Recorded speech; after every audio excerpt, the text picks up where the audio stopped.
donc normal, en tant que facilitateur, en tant que médiateur, que je vienne ici au Burkina Faso pour procéder à l'évaluation de la situation de transition dans le pays, afin d'en faire rapport au chef d'État. L'ex-président nigérien s'est également entretenu avec le capitaine Traoré sur les missions de la transition. Il a rappelé qu'il s'agit de la reconquête du territoire sous contrôle terroriste. Nous avons évoqué ensemble les missions de la transition qui sont, comme on le sait, la reconquête du territoire sous contrôle terroriste, la résolution de la crise humanitaire,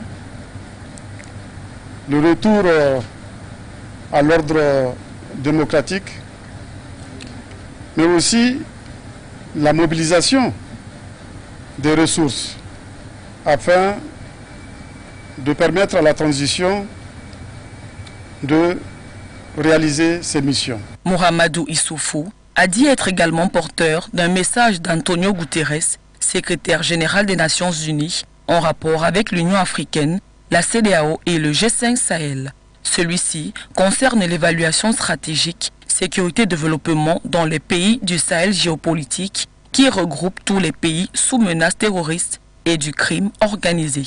C'est la deuxième visite officielle de Mohamedou Issoufou au Burkina Faso depuis le putsch qui a porté Ibrahim Traoré au pouvoir. Début octobre, il avait conduit une mission d'information pour rencontrer les nouvelles autorités du pays au lendemain de la chute du lieutenant-colonel Damiba. Cette visite avait été accompagnée de manifestations dans les rues de la capitale, contraignant le capitaine Traoré à recevoir la délégation de la CEDEAO à l'aéroport de Ouagadougou. Sur ces visages, l'émotion est plus que visible. Nous sommes au Cameroun, dans le quartier de Damas à Yaoundé, région du centre.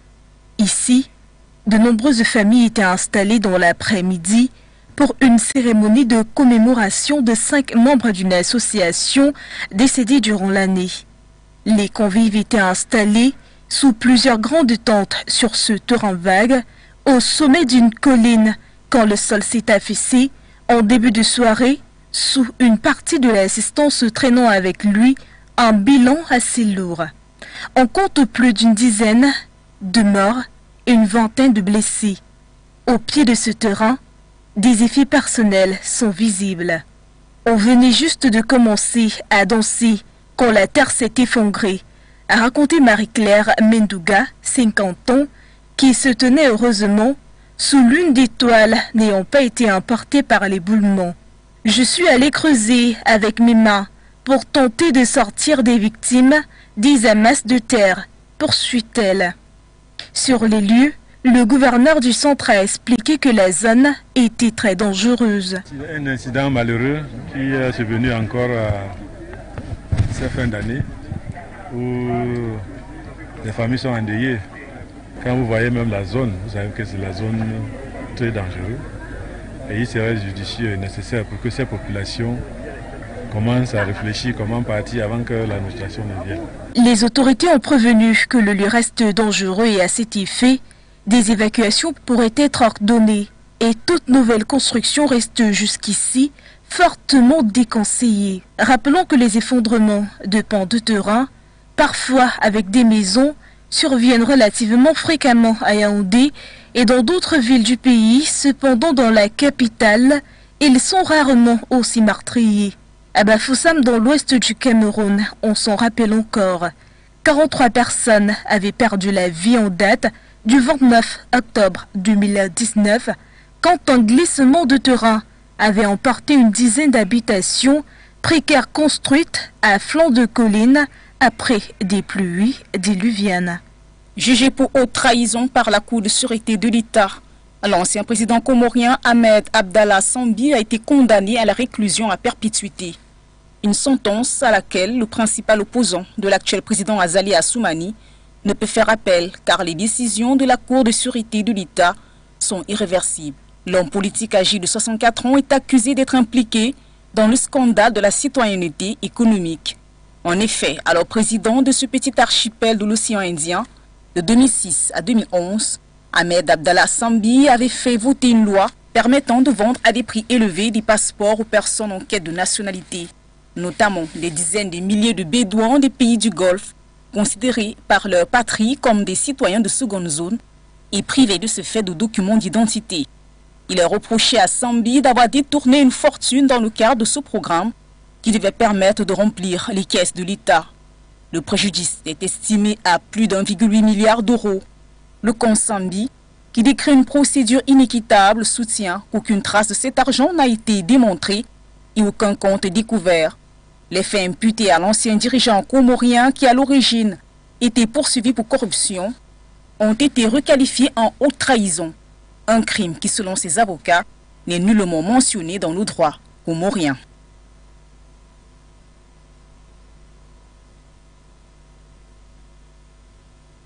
Pour sa première réapparition publique, après ses 4 mois d'absence, Dr Shogel Kokala Maïga a choisi de rencontrer le président de la transition, le colonel Assimi Goïta, en premier pour le saluer et féliciter le président et toute son équipe pour le travail colossal qui a été abattu ces 4 derniers mois qui ont été très difficiles pour les autorités.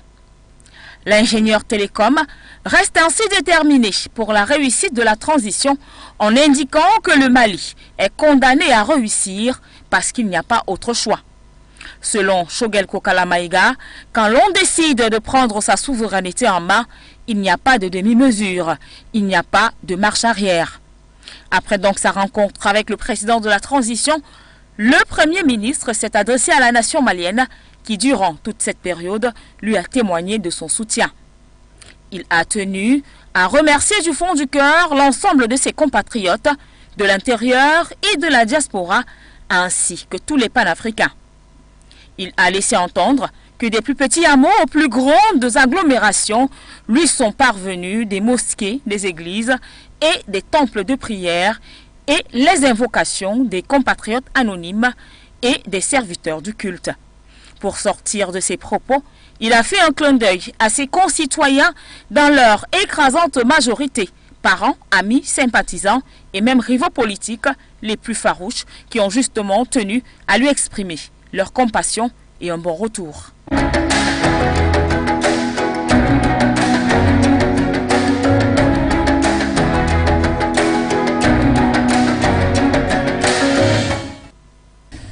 Si vous venez de nous rejoindre, sachez donc que vous suivez votre matinale informative For You Matin. Fidèles téléspectateurs, votre fidélité à ce programme nous honore. Pour ce qui est des moments d'échange, nous rappelons la thématique.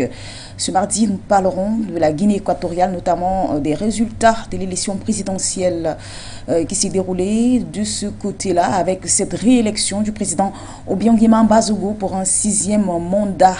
Âgé de 80 ans, le président Obiang-Nguema cumule aujourd'hui 43 ans au pouvoir. Alors, quelle lecture peut-on faire de ce 6e mandat? Telle est la thématique qui nous intéresse donc ce matin. Et les analyses et les commentaires se feront avec l'expertise d'Amel Sango qui nous a déjà rejoint sur ce plateau. Il sera accompagné de Ahmad Kameni Ben Benido qui sera d'un moment à l'autre des nôtres sur ce plateau. En attendant donc son arrivée, permettez-nous d'introduire Amel Sango. Bonjour. Bonjour Michel. Bonjour aux téléspectateurs qui nous écoutent encore ce matin. Bonjour à la technique qui nous permet d'être visible et audible à travers le continent et même le monde. Bonjour au top management de cette maison qui nous permet aussi de faire sentir notre voix dans la galaxie mondiale des informations.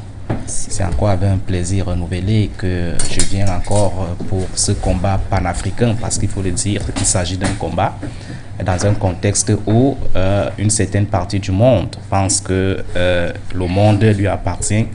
Il importe de plus en plus de mettre aux yeux des uns et des autres les véritables enjeux pour que chaque citoyen, chaque Africain comprenne en réalité les véritables enjeux et la position qu'il devrait prendre, n'est-ce pas, pour la libération de l'Afrique. Donc, chaque fois que l'opportunité me sera donnée, je ferai toujours les efforts pour être là. C'est pour cela que je suis encore là ce matin avec toute la vigueur et la rigueur pour analyser modestement les thématiques panafricaines qui jonchent l'actualité du continent. Alors, on va dire un petit mot avant d'accueillir sur ce plateau Mouaha pour la revue de presse sur ce 6e mandat, juste une sorte d'introduction. Alors, j'aimerais revenir sur une parole du président Obiang Nguema.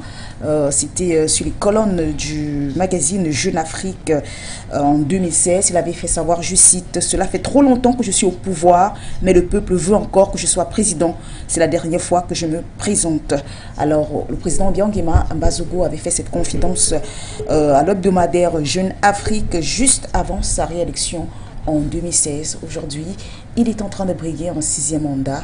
Quelle première analyse pouvez-vous faire? Oui, déjà la première analyse que je pourrais faire en tant qu'analyste politique, c'est quoi? C'est que le président Obiang Nguema Mbazogo est l'un des plus vieux présidents à être encore au pouvoir. En Afrique, il est même le premier parce qu'il cumule près de 43 ans de pouvoir. Il est arrivé au pouvoir avant le président camerounais Paul Biya.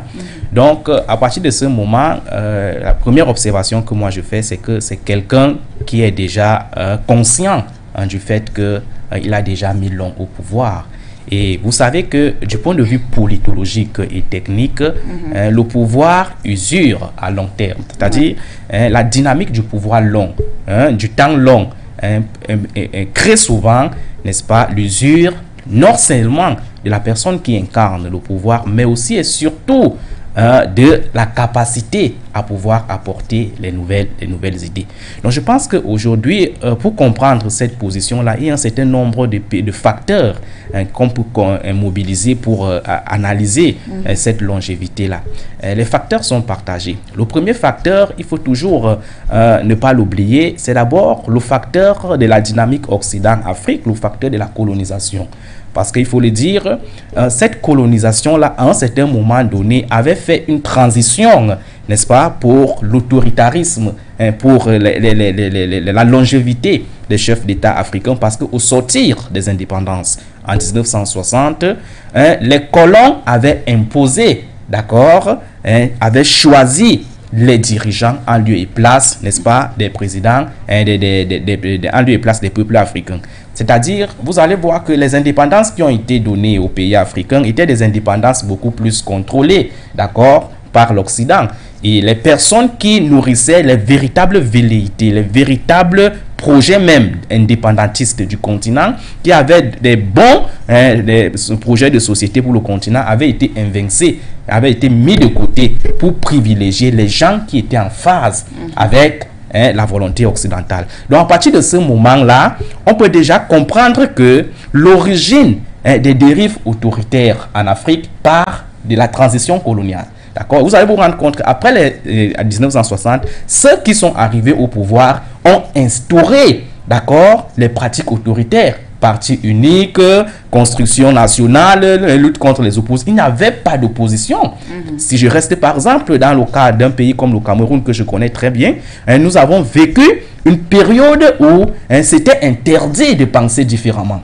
Où on a, n'est-ce pas ici, construit le maquis est né à partir de ce moment-là, à partir du moment où les gens ne pouvaient pas s'exprimer librement. Donc, cet autoritarisme-là, cette longévité-là, à un certain moment donné, a été entretenue par la colonisation et qui, à un certain moment donné, ces chefs d'État autoritaires qui avaient été installés par la colonisation ont commencé à nourrir les dérives d'affranchissement. C'est-à-dire certains ont commencé à comprendre qu'en réalité, on ne peut pas te donner le pouvoir, on ne peut pas te donner la chèvre et arrêter la corde. Certains ont commencé à s'affranchir, d'où la prolifération des coups d'État. Donc, les coups d'État sont survenus pour invincer tous ces gens-là qui ne pensaient plus comme l'Occident. Donc, le premier facteur explicationnel de la longévité des chefs d'État africains, pas de la colonisation. Le deuxième facteur qu'on peut également très bien mobiliser... Attends, avant que vous n'abordiez ce très bien. Messango, j'aimerais qu'on revienne effectivement sur concept d'autoritarisme que vous évoquiez tantôt dans votre première prise de parole. On sait que le régime du président Obiang Nguema est souvent qualifié par certains dirigeants occidentaux comme un régime autoritaire. Alors, le président Obiang Nguema, effectivement, est venu au pouvoir en 1979 par un coup d'État. Alors, est-ce qu'effectivement, à cause de cela, on peut qualifier aujourd'hui son régime d'autoritaire? Oui, dans une certaine mesure, et ça dépend de quelle position on se met pour analyser même le système politique de la Guinée équatoriale. Parce qu'en réalité, lorsqu'on parle même de système autoritaire, il y a un certain nombre d'éléments qu'on met avec. Et il y a également le contexte qu'il faut prendre en considération. C'est vrai, le président Obiang Nguema est arrivé au pouvoir par un coup d'État et il faut dire que dans un concert marqué par la républicanité et par la démocratie, l'avènement au pouvoir par un coup d'État est interdit, d'accord? C'est de l'exception. On n'encourage pas les gens qui viennent au pouvoir par un coup d'État.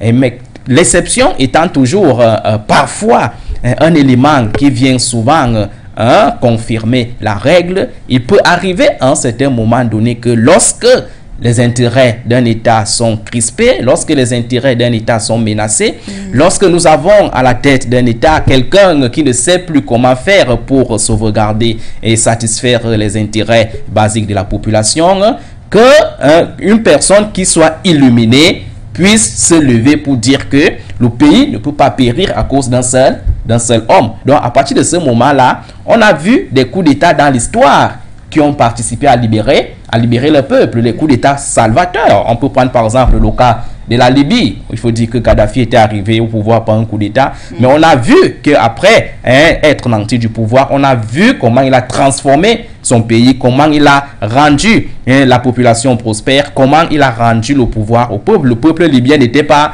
misérable, n'était pas pauvre. Donc, je pense que c'est également la même lecture qu'on peut, n'est-ce pas, ici convoquer pour la Guinée équatoriale. Du coup d'État de la Guinée équatoriale, un coup d'État qui d'ailleurs est souvent célébré chaque année dans ce pays.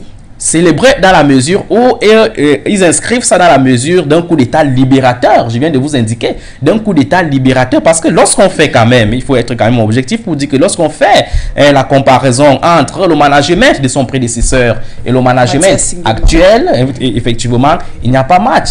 En termes, n'est-ce pas, de rendement, en termes de transformation, en termes de développement. C'est vrai, on va nous dire que les époques étaient différentes. Mais même lorsque son prédécesseur était au pouvoir, on voyait comment ce pays-là a peiné à décoller. Il faut le dire. Puisque nous sommes dans la région sous Sema, que ce pays-là, à un certain moment donné, était menacé d'être annexé par le Cameroun. Parce que c'est un pays qui dépendait totalement du Cameroun. La nourriture, les matières premières, tout ce pays-là, tout ce qui consistait à entretenir, n'est-ce pas, ici le fonctionnement de ce pays-là, venait du Cameroun. Et vous attribuez cette dépendance au Cameroun, au magistère de Mathias Nguema, qui est le prédécesseur du président Obiang Nguema. Dans une certaine mesure, qui n'arrivait pas à mettre sur pied une dynamique, une stratégie pour faire décoller son pays.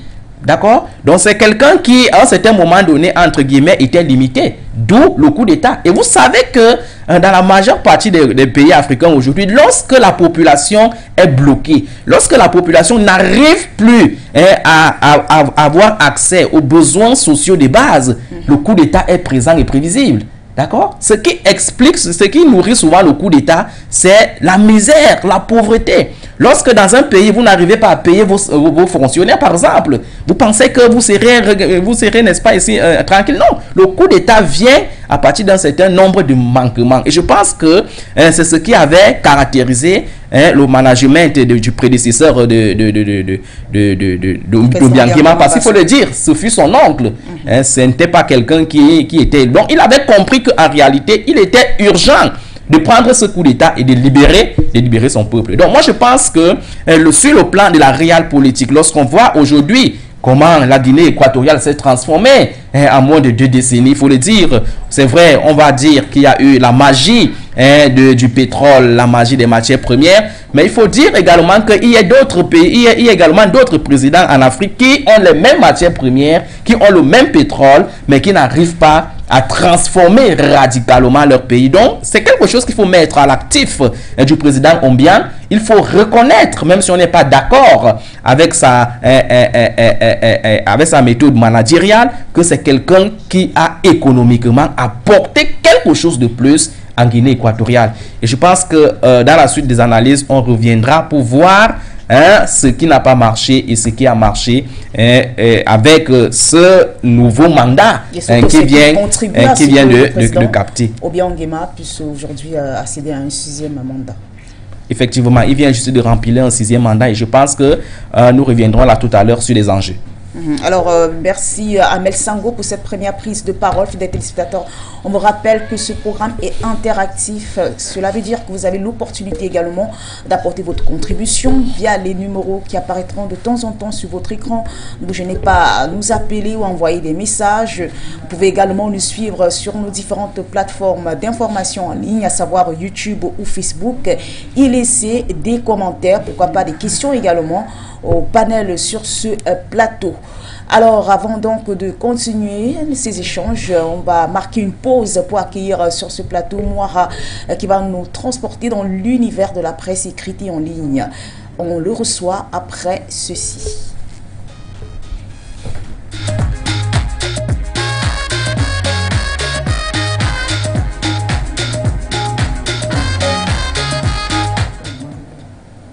Bonjour à Sam Zeli, bonjour également à tous les téléspectateurs de For You Média, la revue des grandes unes. Avec Mali Web, transformation du coton graine, la Chine s'engage aux côtés du Mali depuis tant d'années. Qu'elle cultive, exporte le coton brut. Le Mali a toujours figuré parmi les plus gros producteurs du continent, mais n'a jamais transformé plus d'1% de sa production. C'est dans ce contexte que le pays, grâce au leadership du président de la transition, a passé avec la Chine le 21 novembre 2022 un protocole d'accord pour l'installation de 2 unités de filature, dont une à Koutiala et l'autre à Bamako. Mali Web encore, flambée des prix des denrées de première nécessité, une énième mesure du gouvernement dans le but d'éclairer la lanterne de l'opinion nationale sur la vie chère au Mali. Le ministre de l'Industrie et du Commerce, Mohamed Ould Mahmoud, et son collègue de l'économie et des finances, Lousseni Sanou, ont animé une conférence de presse le mardi 22 novembre 2022 dans les locaux du département de l'Industrie et du Commerce afin d'évaluer les décisions prises pour atténuer la souffrance des populations. C'était en présence du directeur général du commerce, de la consommation et de la concurrence, Bouba Kadari Doumbia. Ouagatsira, du côté du Burkina Faso, par des centaines de bœufs et ruminants récupérés avec des terroristes. Plus de 200 têtes de bœufs et des ruminants ont été récupérés avec des terroristes à Marcoye, dans l'extrême nord du Burkina, selon des sources sécuritaires, le dimanche 27 novembre 2022. En plus de cela, les forces de défense et de sécurité FDS ont rencontré des actions des terroristes ce week-end dans plusieurs localités du pays, en proie aux attaques des troupes armées depuis 7 ans. Sidéré par le rumeur de coup d'État des manifestants à la place de la Nation. Et pour le compte, bien entendu, de ce rendez-vous, certains manifestants donc ont dû notamment faire le mouvement du côté de la place de la Nation à la rumeur de coup d'État sur notamment l'actuel gouvernement qui est dirigé par Joachim de Tambela et bien sûr la présidence du Faso par le capitaine Ibrahim Traoré afin bien sûr non seulement d'acquérir des informations, mais certainement de manifester contre cette tentative malsaine. Burkina Faso encore, transition politique, le NDI aux côtés du Burkina Faso, le Premier ministre Maître Apollinaire Kyelem de Tambela a reçu en audience le directeur Afrique de l'Institut international de la démocratie NDI le 28 novembre 2022 à Ouagadougou.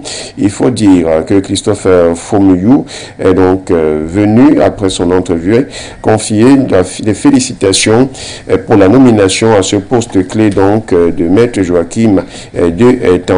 Il a en outre rassuré du soutien de sa structure à son gouvernement, celui notamment du Faso, et à toute la population. Autre formation avec Sidoya, on parle de Coupe du Monde Qatar 2022. Rigobert Song veut une victoire du Cameroun face au Brésil. Après l'exploit contre la Serbie, revenu au score après avoir été mené 3-1. Le sélectionneur des Lions orientales du Cameroun, Rigobert Song, croit fortement à la qualification de son équipe. Pour atteindre cet objectif, le Cameroun doit battre le Brésil lors du dernier match. RTI Info par le Patrick Hachi qui lance la phase 3 du PGDEC pour l'insertion professionnelle de plus de 10 000 jeunes en Côte d'Ivoire. Le Premier ministre Patrick Hachi a donc procédé au lancement de la phase 3 du projet Emploi Jeunes, développement des compétences PGDEC 3 pour l'insertion professionnelle de plus de 10 000 jeunes le lundi 28 novembre 2022 à Abidjan. Toujours RTI Info, Jean-Claude Cassibro, officiellement installé dans ses fonctions de gouverneur de la BCAO. Le gouverneur de la Banque centrale des États de l'Afrique de l'Ouest, Jean-Claude Cassibro, a été officiellement installé vendredi 25 novembre 2022 au cours d'une cérémonie solennelle tenue au siège de l'institution émettrice du côté de Dakar au Sénégal. On parle cette fois-ci également de 4 morts dans une tentative de coup d'État à Sao Tomé et Principe. 4 personnes sont mortes à Sao Tomé et Principe lors d'une tentative de coup d'État manquée dans la nuit de jeudi à vendredi, a annoncé dimanche l'agence de presse gouvernementale, citant un bilan du chef d'état-major des forces armées, selon bien sûr RTI. 767 CD parle de Félix Tshisekedi en RDC qui demande aux gouvernements provinciaux de continuer à favoriser l'essor du secteur privé. Dans sa communication lors de la 78e réunion du Conseil des ministres du 25 novembre 2022, le président de la République Félix Antoine Tshisekedi Tshilombo est notamment revenu sur l'accompagnement du gouvernement aux initiatives du secteur privé dans les provinces, après avoir participé récemment dans le forum Mukatano à Mbuji-Mayi et au forum Kimwaya, et qui a donc du côté du Congo. Après avoir bien entendu assisté aux éditions Congo 2022, le président de la République a salué les thématiques et les recommandations qui ont été formulées. Cette CD appelle le Tshisekedi à intégrer l'armée. Le centre de Kitona a déjà laissé plus de 8000 recrues selon le ministère de la Défense. La 78e réunion du Conseil des ministres présidée par le chef de l'État Félix Antoine Tshisekedi Tshilombo le 25 novembre 2022. Le rapport du ministre de la Défense et ancien combattant est essentiellement consacré à la situation sécuritaire à l'est et à l'ouest du pays. Gilbert Kambada fait le point des opérations en cours particulièrement dans le Rutshuru au nord du Kivu, marqué par les attaques de la coalition M23 RDF. Gabon Review parle notamment de la création d'emplois sur la période 2023-2027 comme une priorité de la Banque mondiale. Le Conseil des administrateurs de la Banque mondiale a discuté le 22 novembre à Washington, États-Unis, le nouveau cadre de partenariat pays CPF du Gabon pour la période 2023-2020. Cette décision de Bretton Woods concentrera ainsi ses efforts sur la création d'emplois dans le pays où le taux de chômage est de 22%, dont 38% chez les jeunes. Gabon Review encore vers la reconstruction des centres d'accueil, Gabon Égalité en province, engagé dans la lutte contre les violences faites aux femmes et aux filles. Les autorités gabonaises envisagent l'ouverture des centres d'accueil Gabon Égalité dans les chefs-lieux de province à travers le pays, à l'exemple de celui officiellement inauguré la semaine dernière à Libreville par le président de la République. Et puis au Cameroun, on ouvre avec le quotidien Mutation qui titre Cameroun 3, Serbie 3, à bout du suspense grâce à Vincent Boubacar, entré en cours de jeu et désigné homme du match. Le Cameroun conserve les chances de qualification au second tour de la Coupe du Monde. Toujours sur la même information avec Cameroun Tribune. Cameroun, Serbie 3-3 à la folie. Pour leur deuxième sortie à la Coupe du Monde hier, les Lions indomptables ont livré une partie riche en rebondissements, menés 3-1. Ils ont réussi à revenir au score et à glaner leur premier point grâce notamment à leur leader d'attaque Vincent Boubacar, Eric Massim Choupo-Moting. Prochain rendez-vous vendredi prochain contre le super favori du groupe, le Brésil. Et on passe à autre chose pour rester toujours avec la même information, avec le messager Vincent Boubacar. Erreur d'une tanière d'ego, l'on s'interroge, auteur d'un but et d'une passe décisive. L'attaquant entré en cours de jeu permet aux Lions d'arracher le nul face à la Serbie 3-3 en dépit de l'affaire au Nana. Et puis nous allons sortir avec Horizon Nouveau Magazine.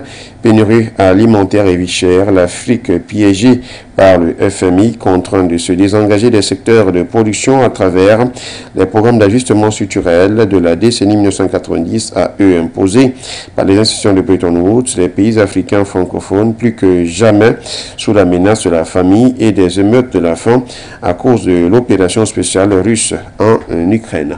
Voilà donc ce que nous avions à proposer, la suite de la matinale Foyer Matin avec vous à samedi.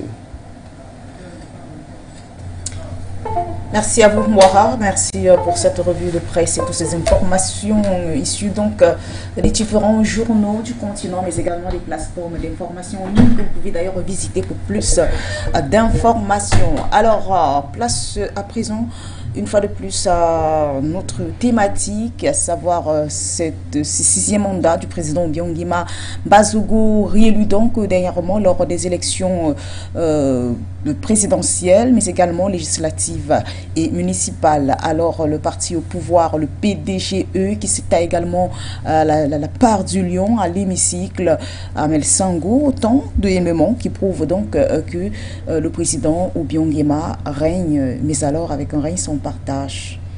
Oui, c'est un règne sans partage qu'il faut davantage inscrire sous le prisme d'un certain nombre de facteurs explicationnels pour le comprendre davantage. Parce que si on se limite seulement sur le fait que Byongima a déjà passé 43 ans au pouvoir sans partage, sans toutefois comprendre même ce qui peut expliquer cela, ce qui peut nourrir cela du point de vue des fondements, on va passer très à côté de l'analyse. Donc moi je pense que si président Byongima est aujourd'hui à 43 ans de pouvoir, on peut expliquer cela à partir de deux éléments. J'ai commencé l'analyse tout à l'heure lorsque vous m'avez donné la première prise de parole en convoquant la dynamique coloniale.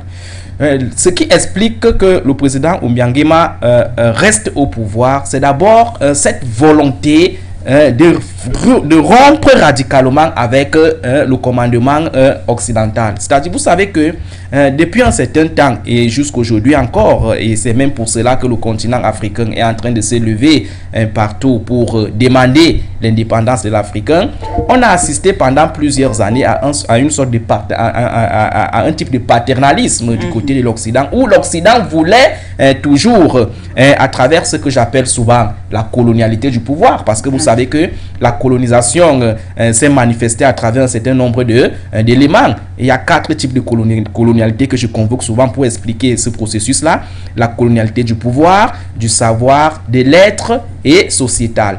Donc, en ce qui concerne la colonialité du pouvoir, c'est une colonialité qui voudrait que l'Occident contrôle, d'accord, les personnes qui arrivent au pouvoir à la tête des États africains. C'est-à-dire, c'est cette colonialité qui voudrait que la personne qui doit gouverner l'État africain doit de plus en plus être en phase avec la communauté internationale, avec la dualité, avec l'opinion occidentale.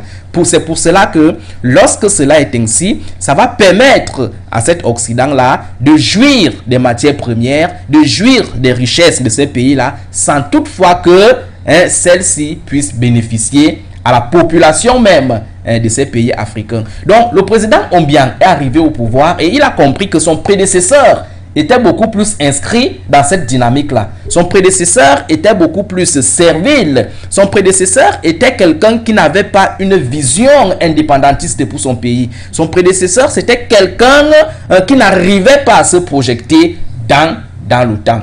Donc, lorsqu'il a donc fait ce coup d'État-là, il a fait ce coup d'État-là comme pour se venger, comme pour se libérer totalement du joug colonial, comme pour couper le cordon ombilical de son pays qui le reliait avec l'Occident et lequel ne permettait pas à ce pays de se développer. Donc le premier élément explicationnel qu'il faut convoquer pour comprendre la longévité du président Obiang, c'est d'abord cette comment dirais-je, cette rage, d'accord, de remettre la Guinée équatoriale aux Équato-Guinéens. C'est pour cela que vous allez voir que de temps en temps, il est victime des tentatives de coup d'État. On reviendra effectivement sur cette tentative parce que l'Occident n'arrive pas à accepter le fait que la Guinée équatoriale ne soit pas soumise, n'est-ce pas, à leur vœu. La Guinée équatoriale ne doit pas jouir de ses matières premières.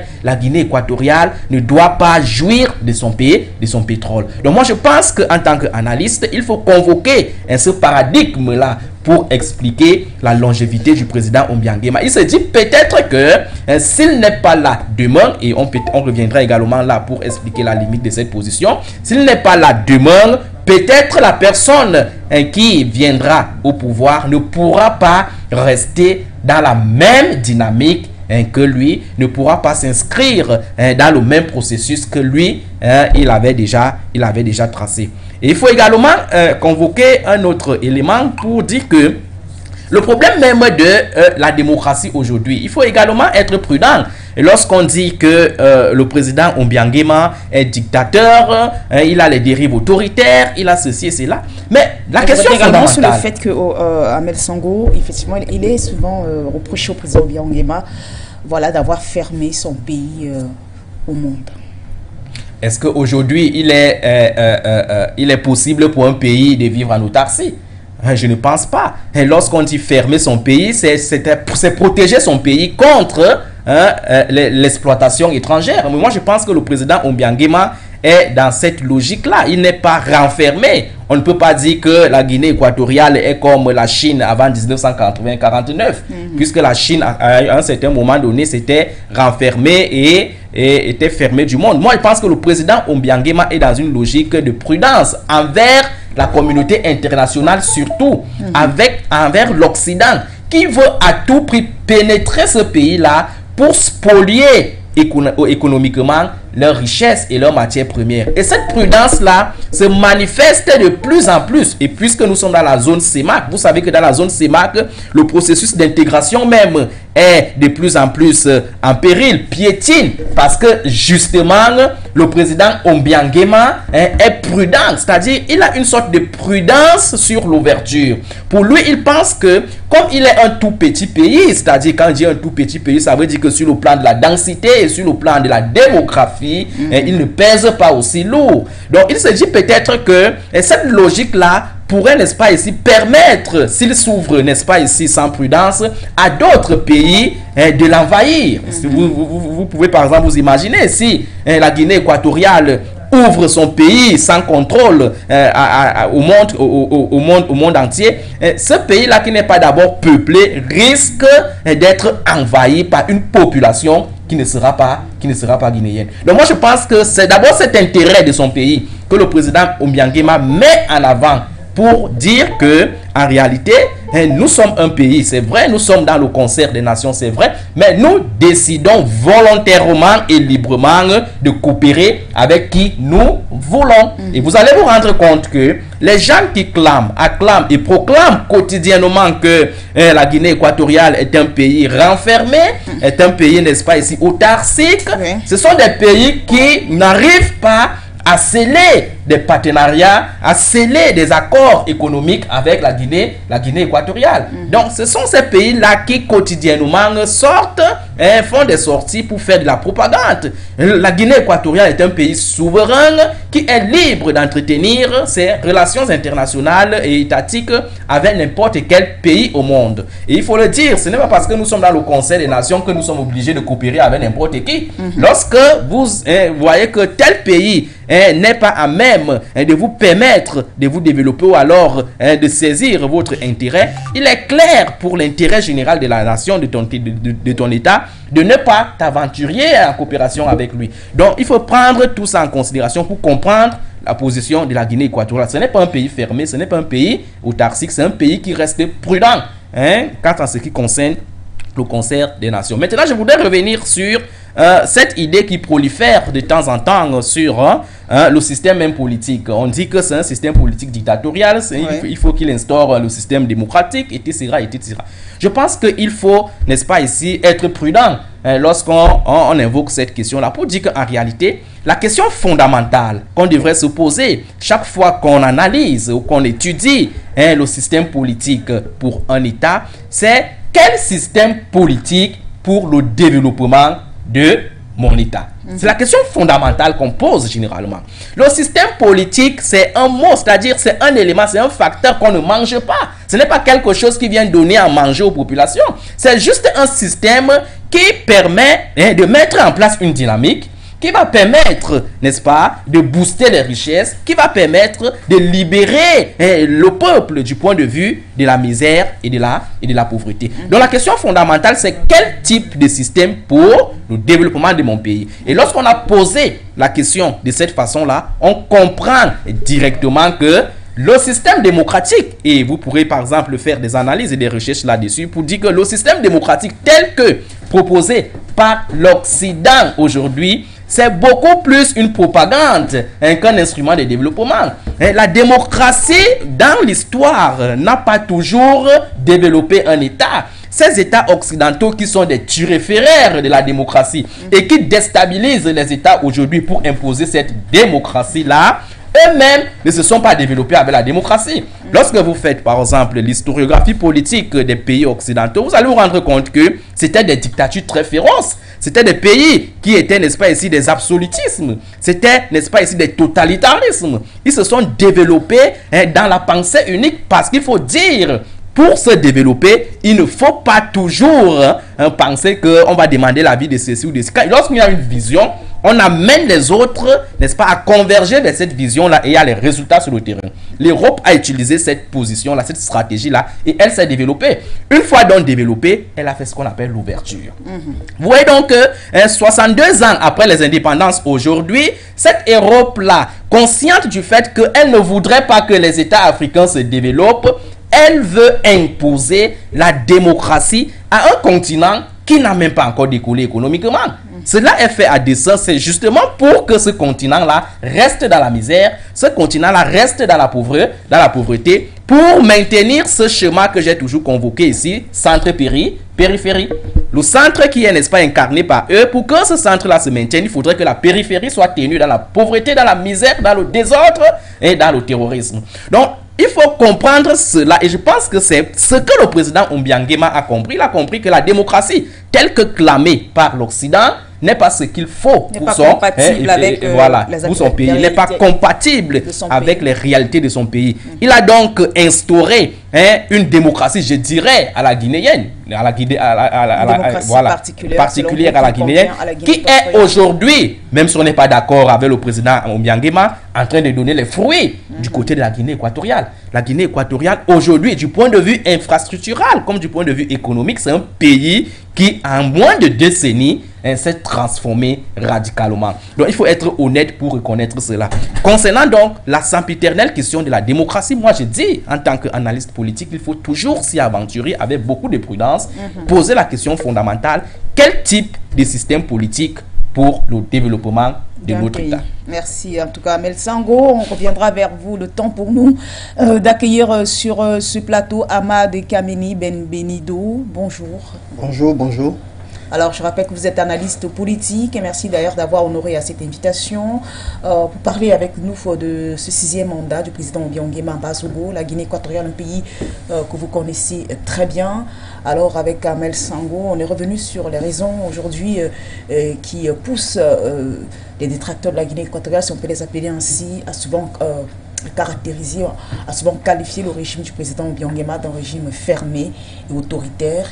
Il est d'ailleurs dit que la Guinée équatoriale a l'un des régimes les plus fermés au monde et que c'est un pays qui est dirigé par l'autoritarisme mené par un homme, le président Obiangema Mbasogo, 43 ans déjà à la tête du pays et qui vient de briguer un 6e mandat.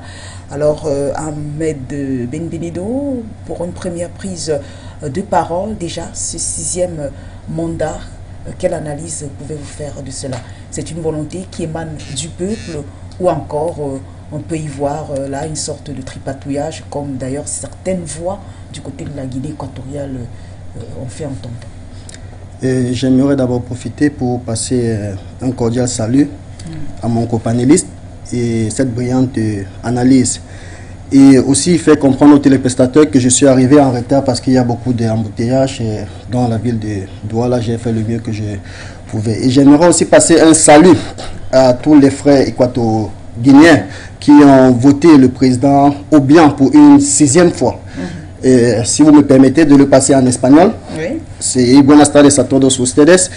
Y quería pasarles un saludo por el hecho de haber votado el presidente Obiang, porque habéis comprendido el esfuerzo que está haciendo para el pueblo de Guinea Ecuatorial.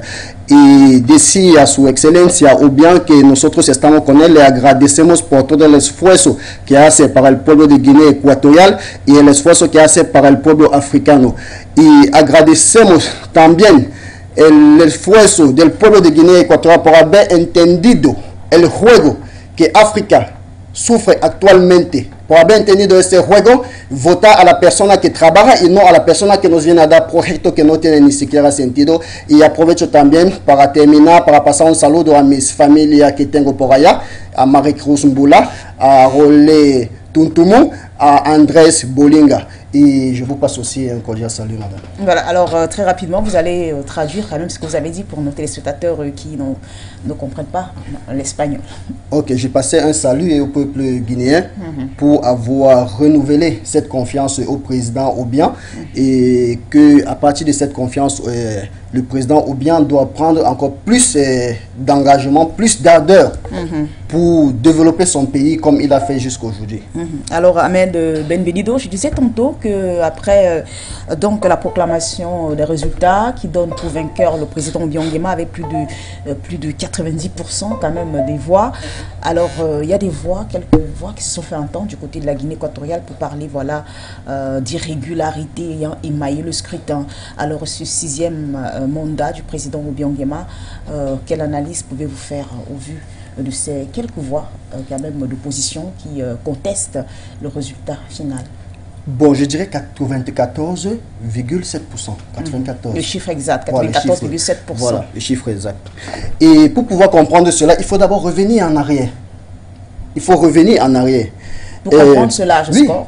Oui, pour comprendre cela, il faut revenir, il faut connaître dans quelle situation la Guinée équatoriale se trouvait et dans quelle situation elle se trouve aujourd'hui. Vous comprenez? Le président Obiang Nguema a étudié dans une école qu'on appelle Carlos Luanga. C'est là d'où il a fait ses études secondaires.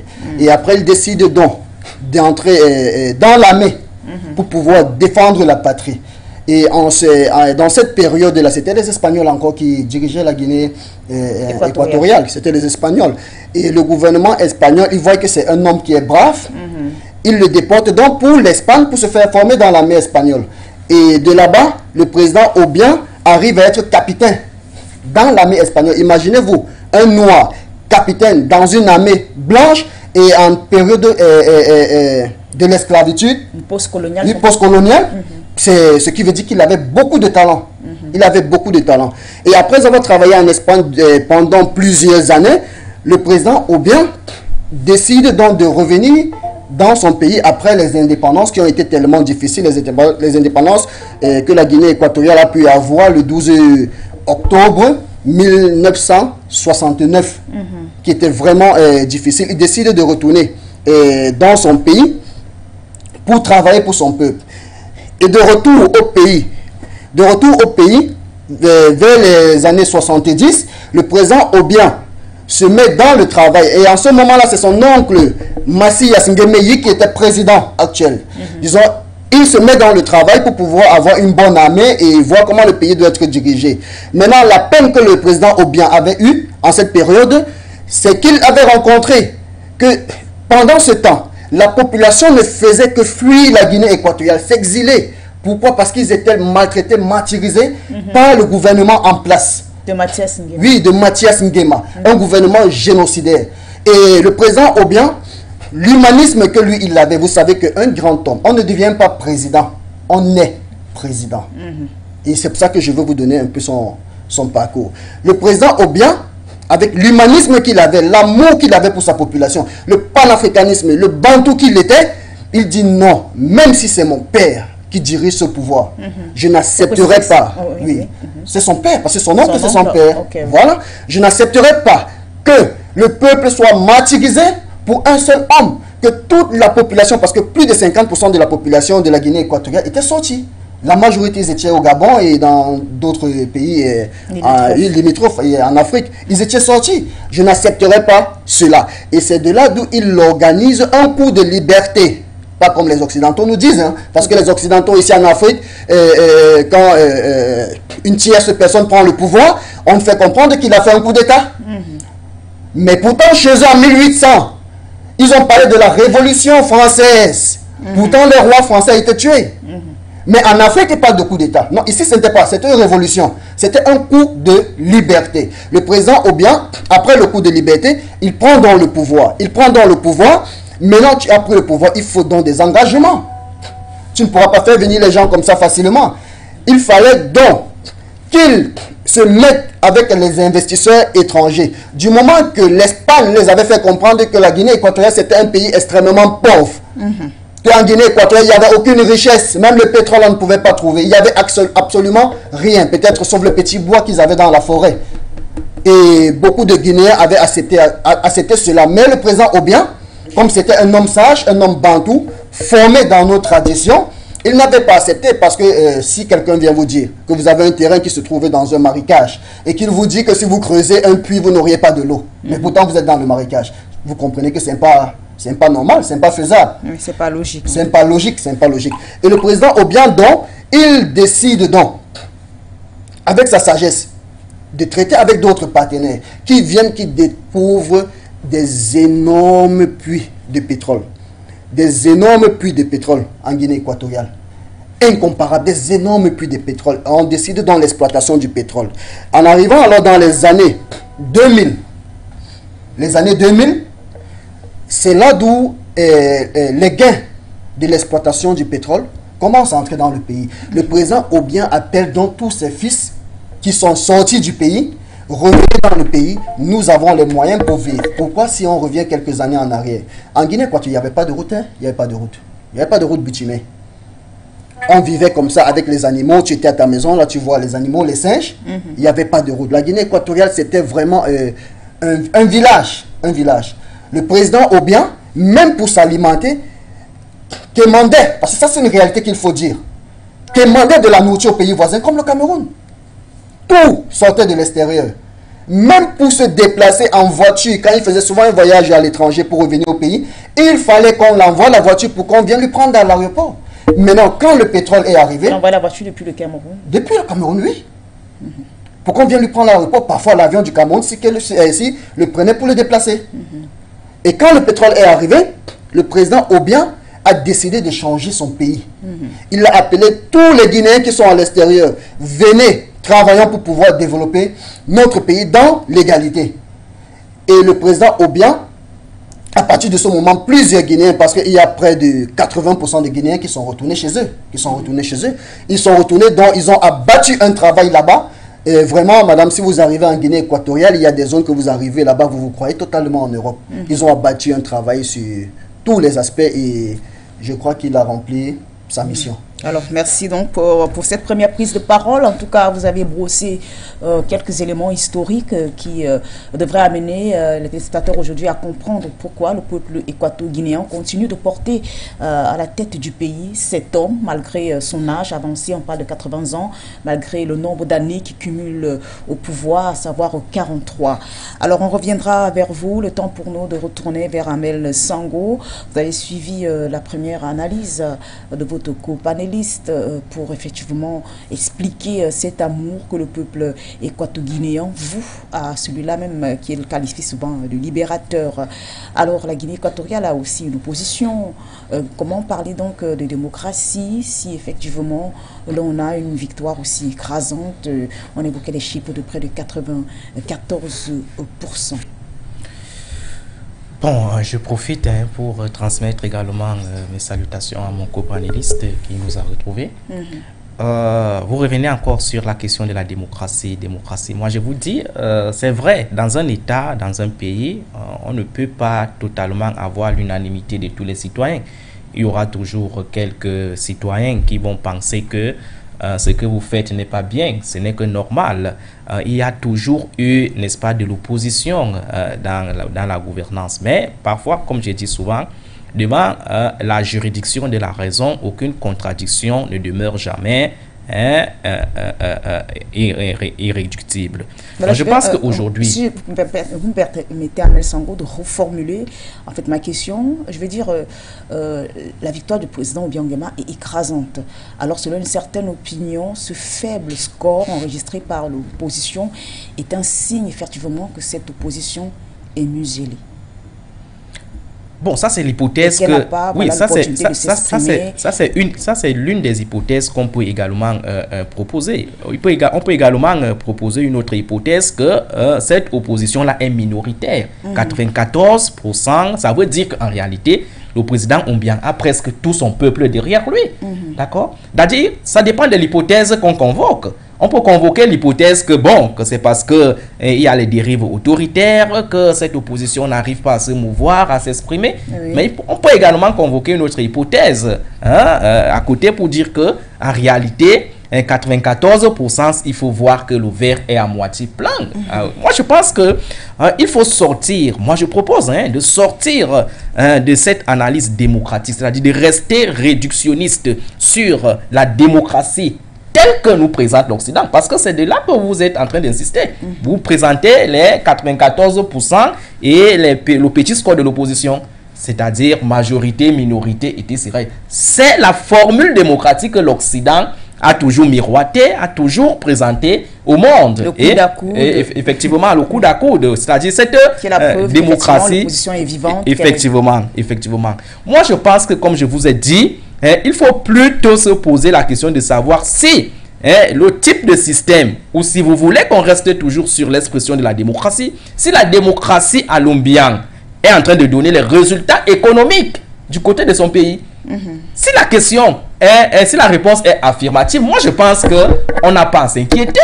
On n'a pas à discuter sur le fait que l'opposition a fait ceci, l'opposition a fait cela. Si 94% d'un peuple estiment qu'ils sont à l'aise, estiment qu'ils sont libres, ils sont quand même à l'abri de la misère, je pense que ça veut dire qu'on peut avoir de conséquences que le type de gouvernance est un type de gouvernance qu'il faut saluer, qu'il faut, n'est-ce pas, ici, encourager.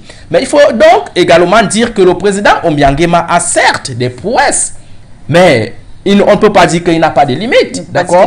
Effectivement, on ne peut pas dire qu'il n'a pas de limites. C'est pourquoi moi, je ne voudrais pas focaliser mon analyse sur la personne institut personné du président Obiang. Moi, en tant que combattant panafricain, moi, je conçois plutôt son combat sous le prisme du panafricanisme. Est-ce que les actions que le président Obiang pose quotidiennement participent à libérer le continent? Je dis oui. Et c'est pour cela que je suis avec lui. D'accord? Et je vais revenir sur le plan interne pour dire qu'en réalité, il a aussi des limites qu'il faut également exposer, travailler, dénoncer pour que ce président-là, qui est dans une très bonne dynamique, puisse exceller et exploser. D'accord? Sur le plan, n'est-ce pas, du panafricanisme, il faut dire que le président Obiang de plus en plus pose des actes panafricains. Des actes indépendantistes. Comme par exemple le fait de ne pas céder, n'est-ce pas, ces matières premières, l'exploitation de ces matières premières, l'exclusivité, d'accord, à certaines grandes puissances. Vous savez que au sortir des indépendances, il y a eu ce qu'on appelait les accords de coopération. Ces accords de coopération qui réduisaient, qui empêchaient les pays africains à diversifier leur partenariat. Mais qui la Guinée n'est peut-être pas un cas à part lorsqu'on sait quand même qu'elle a été colonisée par l'Espagne et non par la France, comme la plupart de ses voisins qui sont le Cameroun, la RCA, le Tchad, l'Espagne c'est également un pays colonisateur, c'est un pays de l'Occident. L'Espagne est dans ce bloc qu'on appelle le bloc occidental. Donc, selon vous, même si cela n'est pas souvent évoqué de manière publique, il pourrait exister des clauses effectivement qui ne permettaient pas à la Guinée équatoriale de pouvoir s'ouvrir à d'autres pays. Nous avons convoqué le passé de la Guinée équatoriale ici. Et je vous ai dit que la colonisation avait également instauré, même participé, même instauré même ces dictatures, ces autoritarismes qu'elle est en train de dénoncer aujourd'hui. Le prédécesseur d'Obiang Nguema était également un autoritariste, quelqu'un qui ne permettait pas, n'est-ce pas, à sa population de s'exprimer n'importe comment. C'est quelqu'un qui n'arrivait pas à impulser une dynamique économique de libération de son pays. Et il a indiqué là, je pense qu'il doit être un équato-guinéen, n'est-ce pas? Oui, il nous en dira plus. Ok. Sûr, il s'exprime très bien en espagnol. Effectivement, il a très bien fait d'indiquer là qu'à l'époque du prédécesseur Dombian, les équato-guinéens sortaient, étaient chassés, ils étaient contraints à aller à l'extérieur. Donc, c'est parce qu'en réalité, il y avait une crise managériale. Il y avait, n'est-ce pas, un système qui ne permettait pas aux Équato-Guinéennes, au peuple guinéen de jouir de leurs matières premières. Alors, Ahmed Sango, vous allez permettre qu'on reste un peu sur ce pan panafricaniste que vous venez d'évoquer. Je vais revenir vers votre co-panéliste, le docteur Ahmed Sango. Voilà, l'a répété à maintes reprises que le président Obiang Nguema s'est également illustré avec ce côté panafricaniste en posant des actes forts. Alors, revenons sur... il a également fait une certaine... certaine comparaison avec le guide libyen Muammar Kadhafi, qui lui aussi est un homme des armées, qui est venu au pouvoir par un coup d'État et qui a développé son pays, la Libye, grâce à la rente pétrolière, aux ressources minières que regorge ce pays. Alors, pour ce qui est effectivement de Kadhafi, on se souvient que le président Obiang Nguema est l'un des rares présidents en Afrique qui avait dénoncé haut et fort l'assassinat de Kadhafi. Il avait d'ailleurs qualifié la mort du guide libyen d'assassinat de Kadhafi et accusé les Occidentaux d'avoir tué Kadhafi. Oui, c'est pour ça. J'aimerais que nous parlons de coup de libération et non de coup d'État. Parce que la majorité des présidents... Est-ce qu'on peut faire aujourd'hui, en fait, est-ce qu'effectivement on peut comparer ces deux hommes et voir des similitudes? Oui, je vais arriver jusque-là. Parce que la majorité des présidents qui ont fait des coups d'État en Afrique n'ont pas dirigé leur pays selon la volonté du peuple, mais plutôt selon la volonté de ceux qui les ont mis là-bas. Mais pourtant, le président Kadhafi, comme le président Obiang, quand ils ont fait ce coup de libération, non coup d'État, ils ont dirigé leur pays selon la volonté du peuple. Quand les Guinéens, la Guinée équatoriale, le gouvernement guinéen chasse les Espagnols, ils coupent toutes les relations avec l'Espagne. Ça ne fait pas, je vous le dis, ça ne fait pas 25 ans qu'on a installé, 25 ans, oui, qu'on a installé le consulat d'Espagne en Guinée équatoriale. Ils avaient coupé totalement les relations. C'est le seul pays d'Afrique noire qui a une indépendance totale. C'est-à-dire quoi, indépendance totale? Parce que plusieurs pays ici en Afrique, comme le Gabon, le Tchad, le Cameroun, la décision vient d'ailleurs. Mais en Guinée équatoriale, ce n'est pas le cas. Ce sont les Guinéens qui décident de leur propre suivi. Le président Obiang jouit pleinement de sa souveraineté. Il jouit pleinement de sa souveraineté, oui, en tant que chef d'État. Mais là d'où le président Obiang a commis peut-être une erreur, peut-être parce que c'est un pays, peut-être c'est une stratégie, c'est d'entrer dans le franc CFA. Parce qu'avant, la Guinée équatoriale utilisait les Kouélé. Oui, comme monnaie. Et maintenant, comme le franc comme monnaie nationale. Et comme le franc CFA, c'est une monnaie coloniale, et si tu y es, tu seras obligé de marcher selon les normes de ceux qui vous produisent cette monnaie. Et maintenant, revenons sur le panafricanisme d'Obiang. Obiang Nguema, son panafricanisme est arrivé jusqu'au niveau international. Le besoin de développer Obiang Nguema, la Guinée équatoriale, ne se limite pas uniquement en Guinée équatoriale, mais dans tous les pays, dans toutes les frontières des pays africains. Obiang Nguema a construit la plus grande université scientifique africaine à Addis Abeba. La plus grande université scientifique africaine. Pourquoi? Pour que les fils africains puissent aller là-bas se former et fabriquer aussi des choses pour pouvoir se développer. On n'est pas toujours obligé d'aller se former en Europe. On peut se former en Afrique. Ça, c'est un acte de panafricanisme. C'est un acte de panafricanisme. Le président Obiang, il y a une de ces années d'où les États-Unis, ils avaient dit au président Obiang que depuis que nous exploitons le pétrole chez vous, nous vous avons donné telle quantité et nous ne voyons pas ce que vous avez fait de cet argent. Le président Obiang a fait une sortie. Il a dit, je justifie mes dépenses au peuple guinéen. Et vous avez 70% de notre pétrole, des bénéfices que vous faites. Justifiez cela au peuple américain. C'est osé. Vous n'allez entendre ça à aucun endroit. Et un petit pays comme celui-là parler ainsi à une grande puissance comme les États-Unis.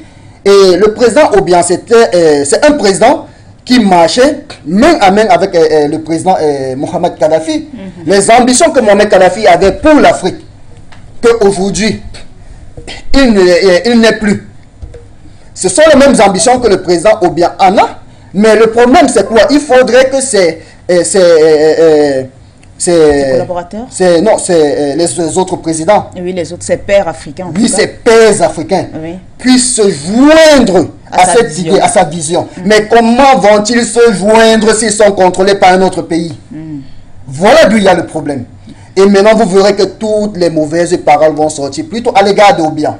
Il est ceci, il est dictateur, il est cela. Mais je vous dis un truc, la démocratie n'existe pas. En Afrique, en tout cas. Non, il n'y a même pas la démocratie, même en Europe. Nous tous, nous savons que les élections qui se sont passées en France, c'était pas Emmanuel Macron qui avait gagné. Il n'y a pas de démocratie en Europe. Si les Européens étaient des démocrates, est-ce qu'ils pourraient fabriquer une monnaie dont c'est eux qui fabriquent, dont la base est plutôt chez eux, pour pouvoir donner à un autre pays pour le contrôler? Ce n'est pas de la démocratie. Ils ne sont pas démocrates. La démocratie n'existe pas. Ce qui doit exister dans cette terre, dans ce bas monde, c'est la dictature divine. Parce que quand nous revenons, pour finir, quand nous revenons même peut-être dans les Écritures saintes, peut-être comme dans la Bible pour ceux qui sont dans les chrétiens, et même pour ceux qui sont des musulmans, il est dit dans une partie de la prière dont Jésus avait enseigné que ta volonté soit faite sur la terre comme au ciel. La volonté de Dieu doit être faite sur la terre comme au ciel. Est-ce qu'au ciel il y a la démocratie? Voilà, question en tout cas ouverte. Alors Amel Sango, j'aimerais qu'on aborde un point très important évoqué par votre compagnonniste, à savoir la question du franc CFA. Il disait effectivement que l'une des erreurs que le président Obiang Nguema a commis était de rejoindre la communauté des États utilisant donc le franc CFA en abandonnant cette monnaie, les Kwele, qui était une monnaie nationale. Alors est-ce que effectivement ce n'est pas le fait que le président, que la Guinée équatoriale soit entourée d'anciennes colonies françaises aujourd'hui et qui ont fait en sorte que le président Obiang Nguema puisse prendre cette décision et qui mettent à même son pays sous la pression de la France qui contrôle cette monnaie? Oui, je pense que sur ce plan-là, le président Obiang Nguema n'avait pas été avant-gardiste pour comprendre qu'en réalité, cette monnaie-là était beaucoup plus une monnaie de colonisation, une monnaie d'esclavage. Parce qu'il faut le dire, aujourd'hui, nous sommes en train de vivre les limites de cette monnaie-là. Et le franc CFA reste aujourd'hui le dernier domaine par lequel l'Occident, et la France particulièrement, continue à tenir ces ex-colonies. Donc, moi, je pense que, comme le disait mon co-panéliste, c'est peut-être l'erreur. Moi, je ne vais pas parler de l'erreur. Je vais tout simplement parler. Il n'a pas de manque d'avant-gardisme, puisque s'il avait un tout petit peu projeté sa vision économiquement, il aurait compris qu'en réalité, ce domaine-là n'est pas un domaine qu'il devrait intégrer.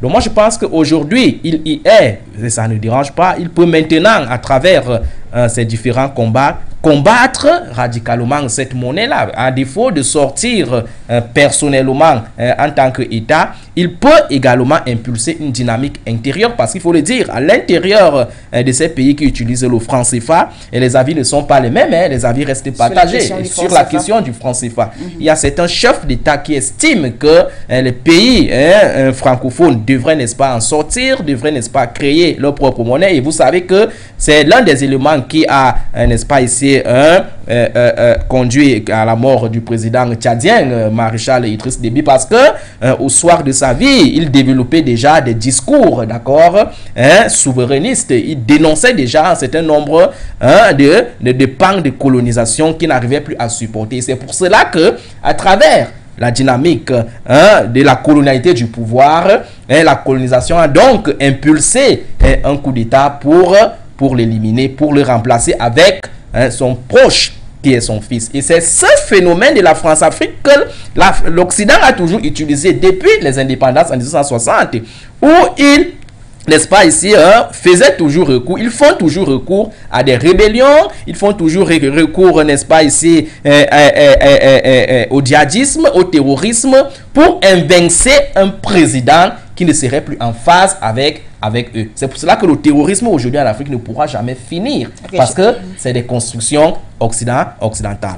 Donc pour rester donc sur le franc CFA, moi, de mon point de vue, je suis de ceux qui pensent que l'Afrique devrait en sortir, d'accord? L'Afrique devrait en sortir radicalement. Et je pense que le combat panafricain que nous portons ici chaque jour est en train de donner son fruit. Et vous savez qu'aujourd'hui, la BEAC a annoncé l'avènement des nouveaux biais. Et je pense que c'est déjà un pas, parce que lorsque je vois, n'est-ce pas, ici, ces nouveaux biais-là, il n'est marqué nulle part franc CFA. D'accord? Quand tu parles au biais de 5 000, de 10 000, c'est 10 000, mais il n'y a pas 10 000 francs CFA. C'est déjà un pas. Et moi, je pense que... C'est un élément qui effectivement, c'est négligé. Et négligé. Donc, moi, je pense que c'est déjà un élément qui montre que la communauté franc CFA, du moins pan Afrique centrale, parce que vous savez qu'il y a deux pans, il y a le franc CFA en Afrique centrale et le franc CFA en Afrique de l'Ouest qui ne sont pas convertibles. Du côté du franc CFA en Afrique centrale, je pense que le combat est en train, n'est-ce pas ici, de porter, n'est-ce pas ici, ses fruits, même si on ne fait pas toujours de la publicité, comme en Afrique de l'Ouest. Vous savez qu'à un certain moment donné, en Afrique de l'Ouest, on a annoncé une monnaie là-bas qu'on appelait l'ECO. Mais aujourd'hui, on n'en parle plus, parce qu'en réalité, c'était une dynamique qui était beaucoup plus impulsée par l'étranger. Donc, en Afrique centrale, par contre, la dynamique part de l'intérieur. Le combat part des chefs d'État africains qui sont en train de penser des stratégies de sortie de cette monnaie. Parce qu'il faut le dire, du point de vue de la théorie économique, il y a souvent des façons de sortir d'une monnaie. Soit on privilégie, n'est-ce pas ici, une sortie maximaliste où on sort radicalement de manière brute, en créant une nouvelle monnaie ou en s'endossant à une autre monnaie. Soit on instaure, n'est-ce pas, le principe de la binarisation de la monnaie. C'est ce principe-là que le pays comme le Centrafrique aujourd'hui est en train d'opérationnaliser. Vous savez qu'en Centrafrique aujourd'hui, il y a le Sango, la monnaie là-bas qu'on appelle le Sango Coins, et qui cohabite avec le franc CFA. Ceci montre qu'en réalité, cette méthode-là voudrait que la monnaie nationale, n'est-ce pas, participe à booster l'économie nationale, les richesses nationales. Parce que le Sango Coin se réserve beaucoup plus aux échanges locaux.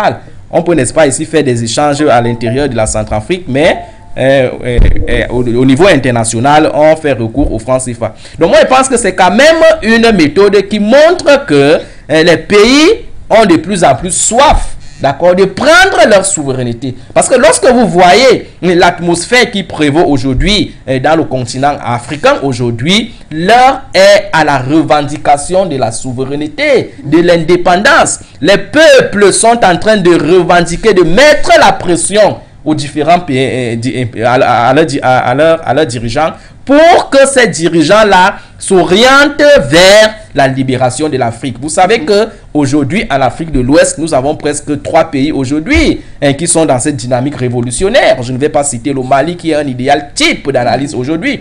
Le Mali est aujourd'hui engagé vers cette sortie maximaliste, vers cette rupture totale, d'accord, avec l'Occident. Effectivement, en parlant de rupture totale avec l'Occident, Amel Sango, permettez que je revienne vers votre co-panéliste.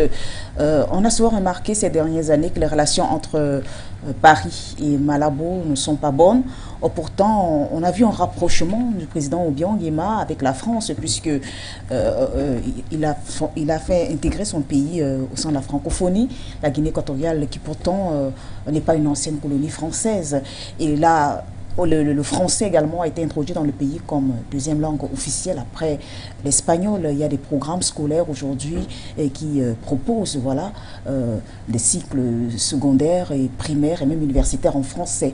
Donc on a ce rapprochement de la Guinée équatoriale, un pays pourtant lusophone avec le français. Mais comment comprendre effectivement que les relations entre Malabo et Paris soient souvent tendues? À plusieurs reprises, il y a eu la gestion des biens de la Guinée équatoriale a souvent été mise en question par la presse française et qui accuse d'ailleurs la famille Obiang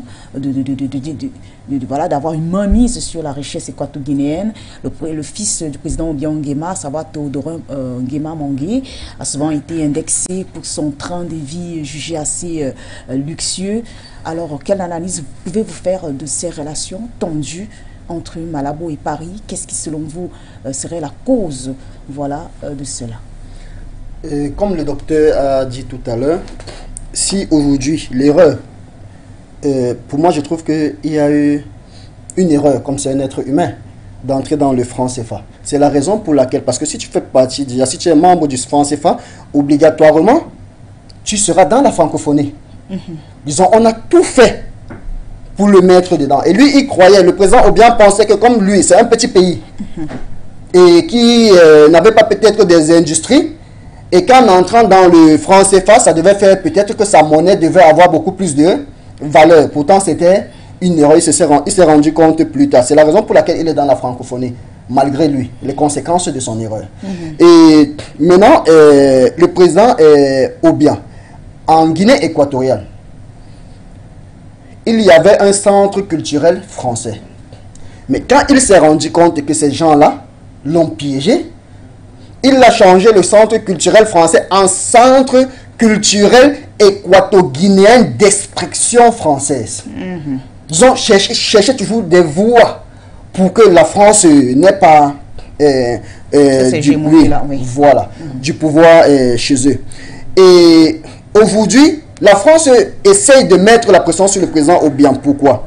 Si quelqu'un garde votre argent, tout votre argent c'est dans ses mains, même si vous insulte, vous allez supporter. Vos réserves, oui. Voilà, vous allez vous réserver, vous allez supporter. Parce que c'est la France qui détient, je peux dire, presque 70% de l'économie de 14 pays. Il est obligé de supporter.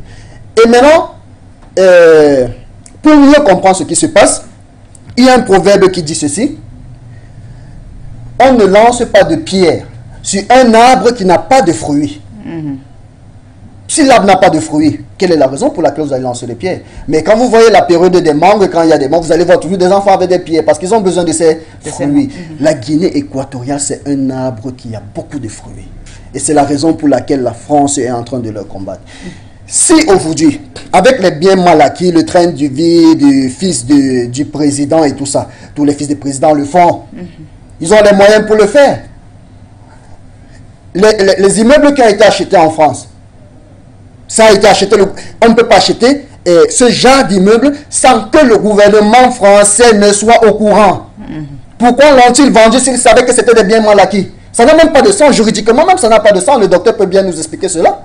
Ça n'a pas de sens. On reviendra d'ailleurs effectivement sur Dr Ahmed Sango, sur ce pan, à savoir ce litige concernant le fils du président Obiang Nguema avec le Quai d'Orsay. Oui, le docteur pourra bien nous expliquer cela. Ça n'a pas de sens. Parce que je ne peux pas acheter quelque chose chez toi. Tu acceptes, tu me fais des papiers et demain tu viens dire que c'est un bien mal acquis. Et en plus, ce bien a été acheté par un fonctionnaire de l'État guinéen pour la cause du gouvernement guinéen, non un bien privé. C'est ce que j'étais en train de vous dire. On ne lance pas de pierre sur un arbre qui n'a pas de fruits. Parce qu'on a besoin de ces fruits. Et maintenant, comme les pays occidentaux, la France particulièrement, parce que c'est d'elle que nous sommes en train de parler, qui cherchent tout moyen, parce qu'ils ont vu qu'en Guinée équatoriale, la Guinée équatoriale a une liberté politique et économique, et qu'ils ont mis les Espagnols hors de leur pays. Ils cherchent tout moyen pour avoir une force entrée du fait contrôle. Oui, pour avoir le contrôle du fait que la Guinée équatoriale est entrée dans le franc CFA. Pour eux, c'est une raison d'avoir le contrôle sur la Guinée équatoriale. Il faut créer toutes les manigances possibles. Parce qu'il y avait une grande société, une société française de construction là-bas, sans publicité, qu'on appelle Bouygues. Et après certaines manigances, le gouvernement guinéen les avait donné, c'est près de 72 de sortie du pays. Mais eux, ils ne s'attendaient pas à ça. Maintenant, ils veulent mettre la pression. Ils ne s'attendaient pas, ils ne savaient pas que le président Obiang devait résister jusqu'à aujourd'hui. C'est donc la raison pour laquelle ils créent cela, les biens mal acquis, qui est un immeuble acheté par le gouvernement guinéen pour les activités du peuple, des peuples guinéens qui vivent en France. Ça peut être une ambassade, une résidence. Aujourd'hui, les Français, pourtant, c'est eux qui l'ont vendu. Non, pour nous, ce n'est pas normal. Ça ne doit pas être, ça ne doit pas se faire. Tu ne peux pas vendre quelque chose à quelqu'un et demain tu viens dire que c'est un bien mal acquis. Quel est son problème dedans? Est-ce que la France c'est le gendarme de l'Afrique? Non. Pourquoi ils ne parlent pas des gens qu'ils ont tués en Libye? Aujourd'hui, combien il peut avoir peut-être aujourd'hui 1 million de morts? 1 200 000 morts au Rwanda. Ils ne parlent pas de ça. On ne les interpelle pas pour ça. Mais parce qu'un gouvernement a acheté un immeuble à Paris, que tout le monde doit l'écouter? Non, ça doit s'arrêter. Alors selon vous, ce sont juste des manœuvres de manipulation? Ce sont des manœuvres de manipulation. Et je vais vous dire un truc. Vous savez que ça fait aujourd'hui... Ou d'intimidation, en fait. Oui, d'intimidation. Ça fait aujourd'hui 7 ans en arrière. Non, presque 9 ans. 9 ans en arrière. Le président Obiang avait organisé un congrès en Guinée équatoriale, d'où il avait invité tous les jeunes. Oui. Tous les jeunes du pays. Et le président Obiang fait une merveille. Chaque fête nationale est organisée dans chaque région. Si aujourd'hui c'est dans telle région, l'année prochaine c'est dans l'autre région. Quand il est aujourd'hui ici dans cette région, il a invité tous les jeunes du pays. Il les a fait comprendre. Je suis fatigué. Et je voudrais que vous, regardez parmi tous ceux qui sont là, choisissez quelqu'un qui peut diriger, qui peut prendre la relève. Dans toutes les régions, on a choisi son fils, Nguema Obiang, que nous appelons le grand frère. Toutes les régions, je ne dis pas que c'est la classe, c'est pas la classe politique qui l'a imposé. On posait les questions aux gens, nous choisissons Nguema Obiang. Pourquoi? Pour le travail qu'il fait, l'émancipation pour la jeunesse guinéenne équatoriale. Et maintenant, c'est là d'où part le problème. Et maintenant, comme la France connaît les ambitions du fils du président, il est plus dur que son père.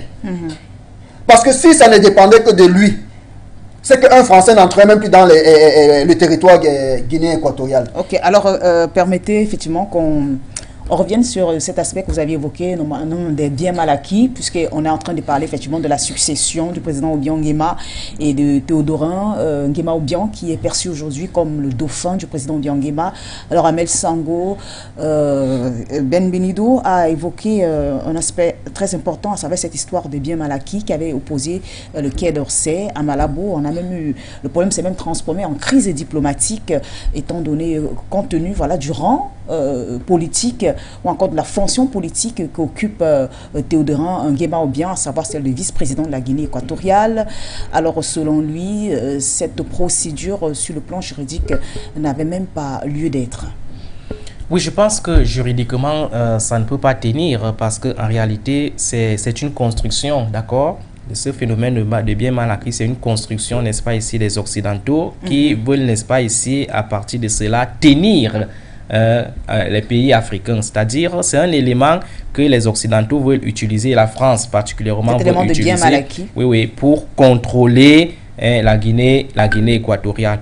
On ne saurait juridiquement parler des biens mal acquis parce que sur le plan technique et commercial, c'est des biens qui ont été, n'est-ce pas, ici, achetés par le gouvernement équato-guinéen, par l'État guinéen. Ce n'est pas un citoyen guinéen qui est parti acheter cela. Et même si c'était encore un citoyen, il aurait acheté. Une fois que tu as acheté quelque chose, la chose t'appartient.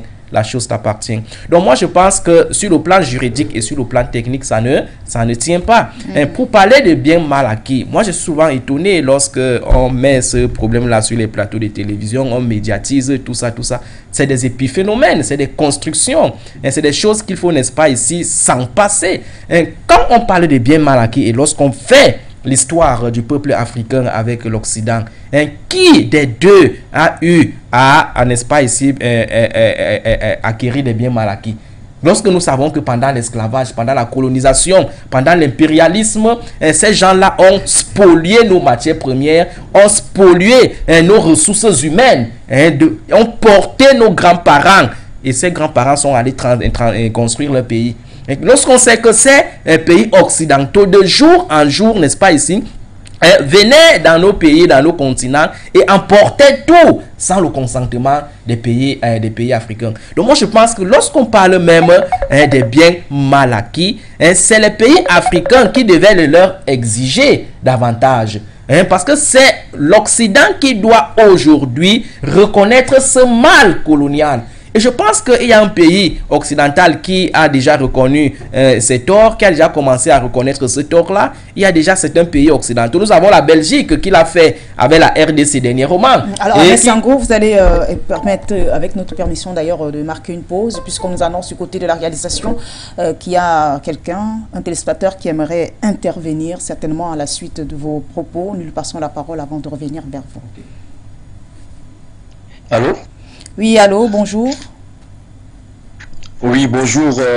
C'est juste pour intervenir sur la thématique du jour. Oui, alors, donnez votre avis, présentez-vous et donnez votre avis. En fait, je m'appelle Don Salvador Abagancham et j'aimerais contribuer à cette thématique qui est, n'est-ce pas, très importante au jour d'aujourd'hui sur le 6e mandat du président sortant qui est, n'est-ce pas, sorti victorieux au terme même de ce 6e mandat en République démocratique de la Guinée équatoriale. Bien avant, je tiens à dire que les analyses du politologue, du docteur politologue et de M. Ahmad Kameni vraiment sont très dignes d'intérêt, car l'Afrique a plein de talents, mais il y a juste un problème. Ce que les gens doivent savoir, c'est que Obiangema Bazoro, en 1900, le 3 août 1979, avant qu'il fasse le coup d'État qui est devenu au jour d'aujourd'hui en République démocratique de Guinée équatoriale, le coup de la liberté, n'avait pas l'intention, n'est-ce pas, de s'éterniser au pouvoir. Il n'avait pas l'intention de s'éterniser au pouvoir. En fait, ce qui s'est passé, c'est quoi? C'est que lorsque Obiangema Mbazoro prend le pouvoir le 3 août 1979, Obiangema Mbazoro a dit au peuple guinéen: je viens seulement pour enlever celui-là qui, n'est-ce pas, ne nous permet pas de s'exprimer, qui, n'est-ce pas, a mis, n'est-ce pas, toutes les vies des Équato-Guinéens, n'est-ce pas, dans la poubelle, où il n'y avait pas de liberté de presse, liberté d'expression, où il n'y avait rien, aucun droit n'était respecté. Du coup, lorsqu'il prend le pouvoir, à cette historique date, nous allons tout de suite constater, n'est-ce pas, toutes ces grandes œuvres titaniques, n'est-ce pas, qu'il a eu, n'est-ce pas, à opérer du côté de la République de la Guinée équatoriale. Si l'on veut, n'est-ce pas, établir un parallèle, ou alors si on voulait, n'est-ce pas, comparer, n'est-ce pas, au temps du premier président de la République de Guinée équatoriale, Massias Nguema Biyo, n'est-ce pas, qui était l'oncle, bien évidemment, du président.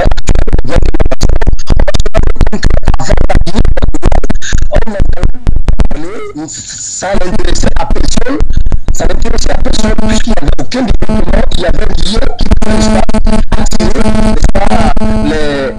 les ennemis, n'est-ce pas, du développement en Afrique. Donc du coup, aujourd'hui, avec l'arrivée du président Obiangema Mbazoro au pouvoir, on peut le constater, il est à son 6e mandat, bien évidemment, et les Guinéens, ils sont fiers, n'est-ce pas, du travail, n'est-ce pas, que exerce ou alors que fait leur président de la République et Obiangema Mbazoro. On parle du 6e mandat. Obiangema Mbazoro avait même dit, lui-même il avait dit qu'il n'était plus pour de se représenter, mais à la forte demande de la population équato-guinéenne, celui-ci se voit obligé à venir briguer un 6e mandat en Guinée équatoriale. Donc, du coup, je pense que le peuple est souverain. Et si le peuple est souverain, n'est-ce pas, c'est l'expression du peuple qui doit prévaloir sur tous les intérêts égoïstes des uns et des autres. Et maintenant, lorsqu'on parle de biens mal acquis, tout ça, ça c'est de la distraction. On parle de quel bien mal acquis? La famille Obiang, n'est-ce pas, a acheté ses biens et la famille Obiang a tous les papiers. Mais pourquoi, comme disait il y a un instant le politologue, mais lorsque tu achètes un bien, ce bien t'appartient, il est tien. Mais pourquoi attendre en ce moment précis? Puisque là maintenant, ils voient que la Guinée équatoriale, n'est-ce pas, est déjà comparable à certains pays occidentaux. Et cela n'a jamais été, n'est-ce pas, le rêve, n'est-ce pas, des Occidentaux de voir qu'en Afrique aussi, on peut, n'est-ce pas, enregistrer des pays qui peuvent, n'est-ce pas, se valoriser, n'est-ce pas, ou alors se prétendre, ou alors se prévaloir, n'est-ce pas, de telles ambitions. Donc du coup, il y a ce qu'on appelle la tentative, n'est-ce pas, de déstabilisation. C'est de ça qu'il est question en Guinée équatoriale en parlant des biens mal acquis. Ici, on veut toujours, n'est-ce pas, montrer, ou alors montrer, n'est-ce pas, au visage du monde entier que les peuples africains doivent toujours se soumettre, doivent toujours rester en arrière. Oui, Mais il n'est pas question de ça. En Guinée équatoriale, aujourd'hui, lorsque vous arrivez, vous êtes incapable même de reconnaître ce pays d'il y a, n'est-ce pas, 40 ans en arrière. Oui. On rappelle bien évidemment que certains Occidentaux, il y a beaucoup de Blancs en Guinée équatoriale et ils sont fiers et ils sont à l'aise là-bas.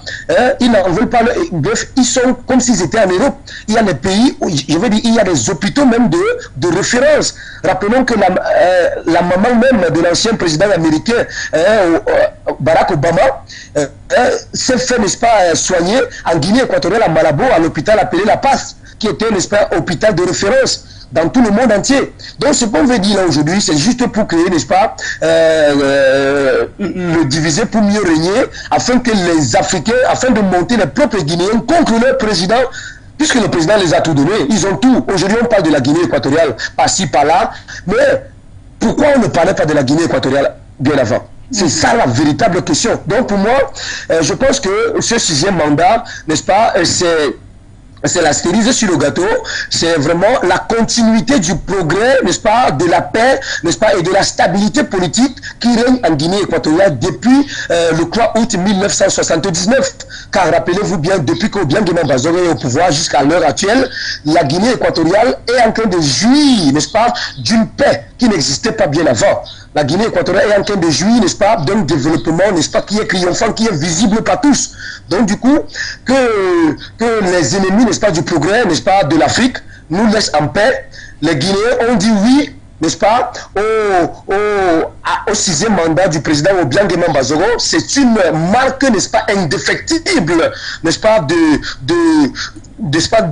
la reconnaissance de tout le travail que le président Obiang-Nguema Bazogo, n'est-ce pas, a dû faire jusqu'ici. Donc je pense pour moi que laissons le président Obiang-Nguema Bazogo pour ce 6e mandat qu'il a d'abord gagné avec une victoire écrasante. Il faut le rappeler que la victoire elle est écrasante, parce que lui était cette victoire écrasante, on pourrait, n'est-ce pas, commencer à épiloguer sur une fraude électorale, mais une victoire écrasante comme celle-ci ne laisse même pas de doute. Oui, elle ne laisse même pas de doute. Cela veut dire tout simplement que il n'y a pas d'alternative à côté de Obiang-Nguema Bazogo. Oui, si et seulement s'il y avait d'alternative à côté du président Obiang-Nguema Bazogo, je ne vois pas la raison pour laquelle le président serait, n'est-ce pas, allait encore se représenter. Mais c'est justement parce qu'il n'y a pas d'alternative. Qui donc peut donc continuer cette œuvre titanesque que le président Obiang-Nguema Bazogo a commencé depuis belle lurette? Qui est, n'est-ce pas, la personne de l'heure? Il n'y a personne en face. Donc du coup, je pense que le parti au pouvoir, le PDGE, n'est-ce pas, doit continuer cette œuvre. Et ce 6e mandat, ce septennat, n'est-ce pas, va consister donc à chercher ou alors à donner la possibilité à tout Équato-Guinéen capable, n'est-ce pas, de prendre le relais et de continuer ces œuvres, n'est-ce pas, que le président Obiang-Nguema Bazogo a commencé il y a belle lurette. Donc je pense pour ma part que les Africains doivent se réveiller. Il est temps, n'est-ce pas, de la prise de conscience et que les Occidentaux laissent les Africains, n'est-ce pas, gérer leurs affaires comme ils en pensent. Car rappelons que face, n'est-ce pas, aux difficultés ou alors aux problèmes ou alors aux maux, n'est-ce pas, de l'Afrique, il faut des solutions africaines. Donc, merci beaucoup pour cette opportunité que vous m'offrez en ce matin. Vraiment, c'est une émission vraiment digne et beaucoup regardé d'ailleurs partout l'Afrique. Merci beaucoup au politologue, au docteur, et merci beaucoup à l'analyste politique, monsieur Ahmad Kameni. Et à vous, la charmante et célébrissime présentatrice Michel Zili, merci beaucoup pour ce, n'est-ce pas, déjeuner panafricain que vous offrez aux Africains tous les matins. Merci beaucoup et bonne continuité de l'émission. Merci à vous, Monsieur Ntchama, d'avoir apporté votre contribution à cette thématique très importante, car nous parlons là d'un homme qui aujourd'hui se présente comme un panafricaniste. Alors, vous avez suivi avec nous les points évoqués, Amiel Sango. On va vous permettre de dire un mot à la suite de cette analyse faite également par cet intervenant qui est revenu sur le manque d'alternatives, qui peut également expliquer ce large score à travers lequel le président Obiang-Nguema a brigué un 6e mandat. Selon lui, le peuple équato-guinéen aujourd'hui se trouve assez confus, car attaché à cet homme, reconnaissant du travail qu'il a élaboré jusqu'ici, d'où effectivement ce choix perpétuel sur sa présidence. Oui, j'ai entendu avec beaucoup d'attention le téléspectateur Et je suis d'accord dans une moindre mesure sur une partie de son analyse. Et il y a une autre partie où je ne serai pas d'accord. Je suis d'accord avec lui pour dire qu'en réalité, comme il l'a dit, et il nous rejoint là-dessus, le problème des biens mal acquis, c'est un épiphénomène. Ça n'a pas lieu d'être. Techniquement, voilà, c'est une distraction.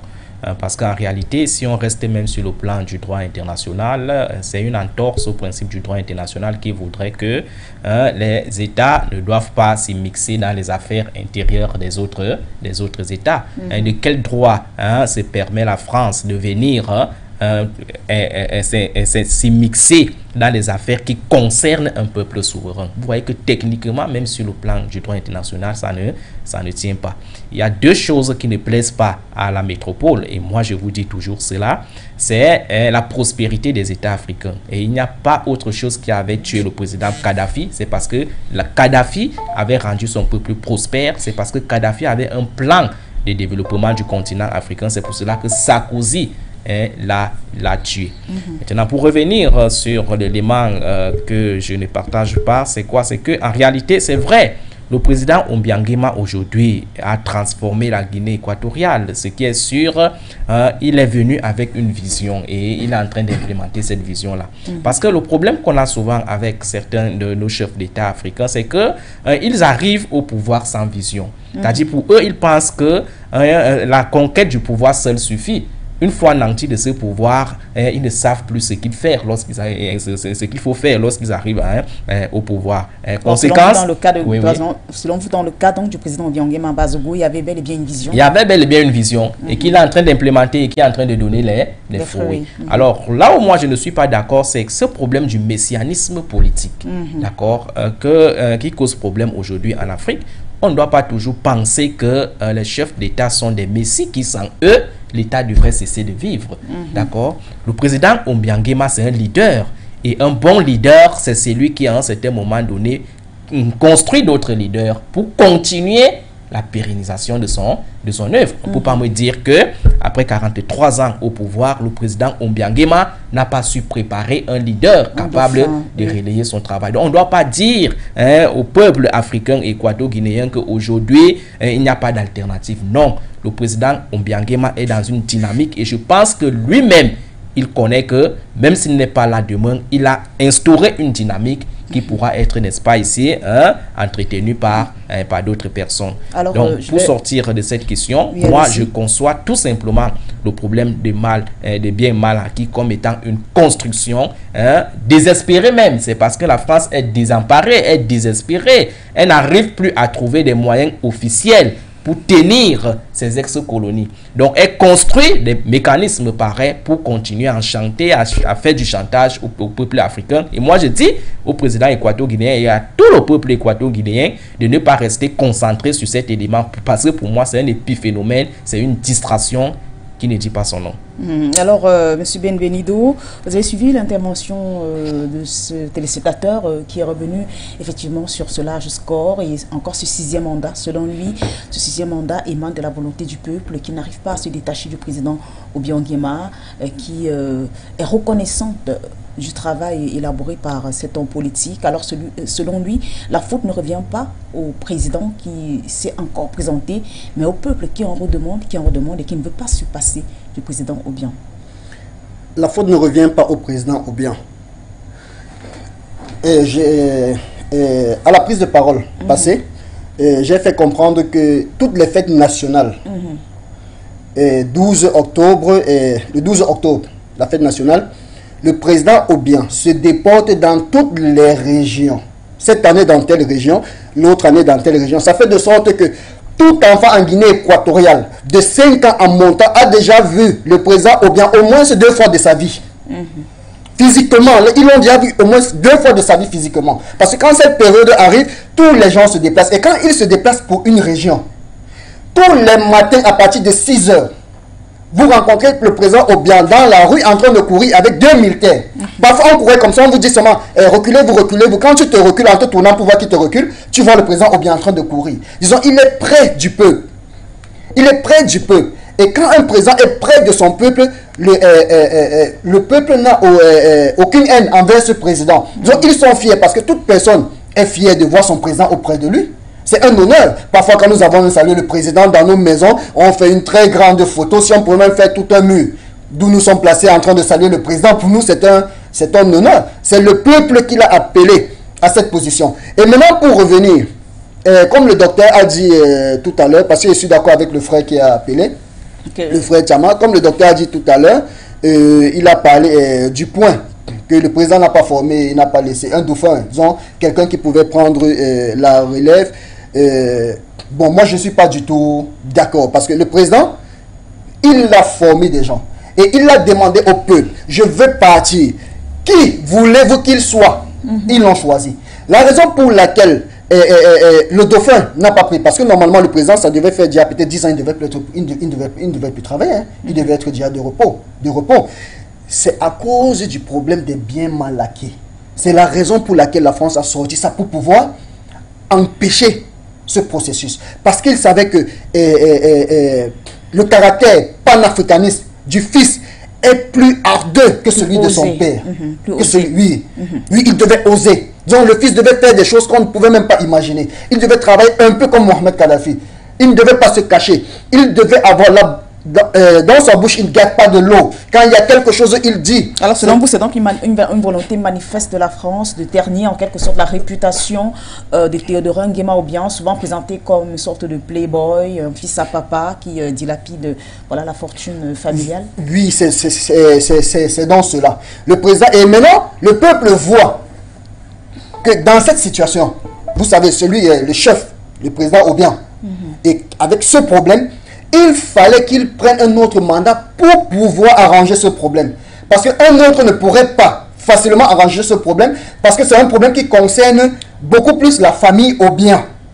Et lui, à la tête du pouvoir, il peut mieux l'arranger. Pourtant, une autre personne, en prenant le pouvoir, il peut peut-être utiliser ça comme un moyen pour pouvoir combattre peut-être le fils ou combattre la famille Obiang. C'est la raison pour laquelle. Voilà, il est souvent reproché effectivement au président Obiang Nguema d'avoir donné des postes clés du gouvernement aux membres de sa famille, des oncles, des neveux, ses fils.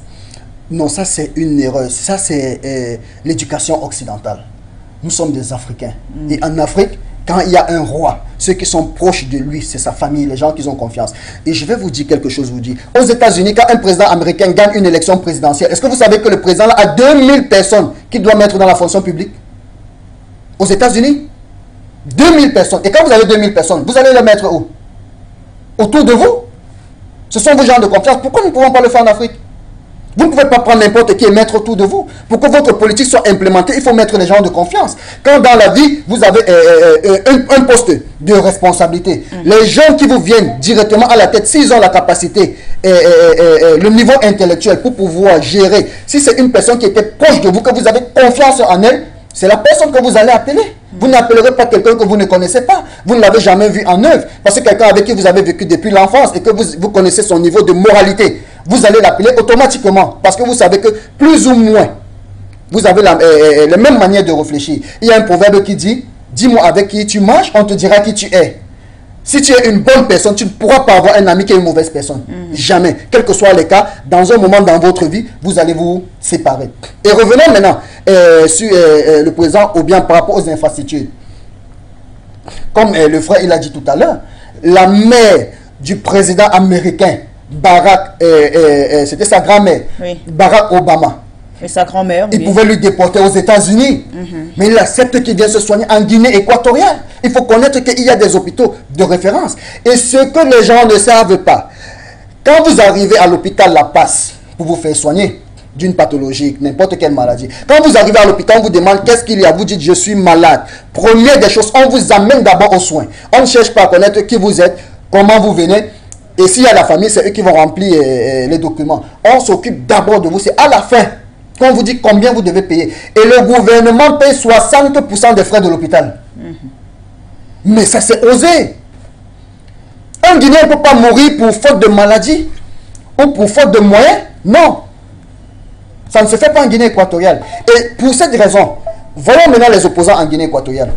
J'ai assisté à plusieurs reprises les campagnes présidentielles en Guinée équatoriale, d'où vous verriez des opposants pendant la campagne présidentielle. La seule chose qu'ils vont venir vous dire, et c'est ce que nous avons presque partout ici en Afrique noire, le président a volé c'est son fils qui fait ceci, c'est son fils qui prend l'argent, sa femme a fait ceci, la mère de sa femme a ceci, la mère, disons, et ils ne font que le rapport pour dénoncer et insulter. Ils n'ont pas de vision politique. Ils n'ont pas de, c'est ce qui se passe. Au lieu de faire comprendre à la population, certes, ils n'ont pas travaillé comme nous voulons. Voici ce que nous vous proposons. C'est ce que nous avons besoin. Si quelqu'un me dit, on aura une couverture santé, peut-être au Cameroun, une couverture santé. Si tu es malade, tu te déposes directement dans un hôpital et on te soigne sans rien te demander. C'est après qu'on voit dans quelle mesure on peut gérer cela. Parce que nous avons deux grands problèmes. On a le problème de la santé, le problème de l'alimentation, 3 grands problèmes, et le problème de la justice. Si quelqu'un vous propose et qu'il peut implémenter ça, je ne vois pas la raison pour laquelle le peuple ne va pas le voter. C'est que le peuple guinéen, ils se sont rendus compte que en Guinée équatoriale, les opposants politiques ne regardent que la famille au bien, au lieu d'apporter ce qu'ils ont pour le peuple guinéen. Pendant les élections, je crois qu'il y a eu près de 17 partis, d'où il y a eu 2 partis qui ont concurrencé le parti au pouvoir. Et il y a eu 12 partis politiques qui se sont alliés au PDG. Mais vous comprenez qu'il y a beaucoup de partis politiques, ils font leur clan pour trouver de quoi manger. Ce ne sont pas des partis politiques. Pour moi, il n'y a pas de raison pour que les partis politiques s'allient au parti au pouvoir. Parce que si vous avez créé un parti politique, c'est pour combattre le parti au pouvoir. Et nous commettons aussi une erreur, c'est ça que je dis, cette démocratie satanique qu'on nous a amenée. Cette démocratie satanique. Nous commettons aussi une erreur. Nous pensons que être opposant, celui qui est en face de toi, c'est ton ennemi. C'est comme ça en Afrique. À tout prix, il faut l'éteindre. À tout prix, il faut le détruire. À tout prix, il faut l'humilier. Pourtant, ce n'est pas la vision que nous devons avoir. Nous devons savoir que si le parti au pouvoir, il a son plan d'action. Nous avons notre plan d'action. Nous avons des idées. Malgré que les idées ne sont pas convergentes, on doit expliquer au peuple comment nous pouvons faire pour implémenter cette idée pour le bien-être de la population. Et c'est ce qui manque. Nous ne sommes pas en guerre. Nous sommes tous des Camerounais. Toutes nos idées, c'est pour le bien-être des Camerounais. C'est ainsi que les partis politiques doivent travailler. En tout cas, c'est votre message. En tout cas, l'opposition équato-guinéenne. Alors, avant que Queen ne s'installe sur ce plateau, car on nous annonce qu'elle est là pour la page culture, avant que tout soit fin prêt pour qu'elle nous rejoigne. Alors, je reviens donc vers vous, Amel Sango, pour effectivement parler de cette famille Obiang qui est souvent pointée du doigt pour occuper les postes clés dans le gouvernement, dans l'armée. Et votre copanéliste a d'ailleurs fait une référence avec du côté des États-Unis, où on a vu des présidents s'entourer de leurs proches sans que cela ne cause un problème.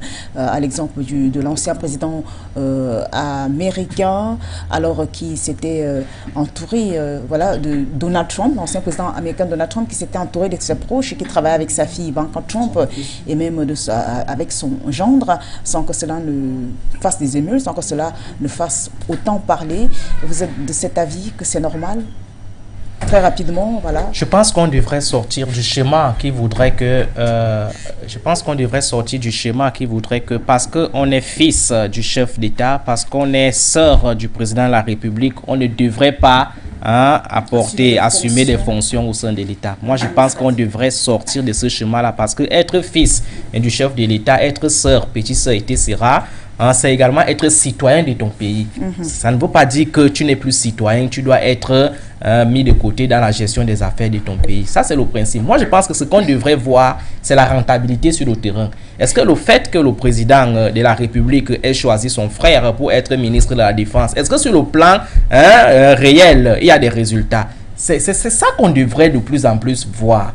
Moi, je voudrais qu'on sorte sur ce schéma des personnes qui voudraient qu'on se focalise sur des personnes.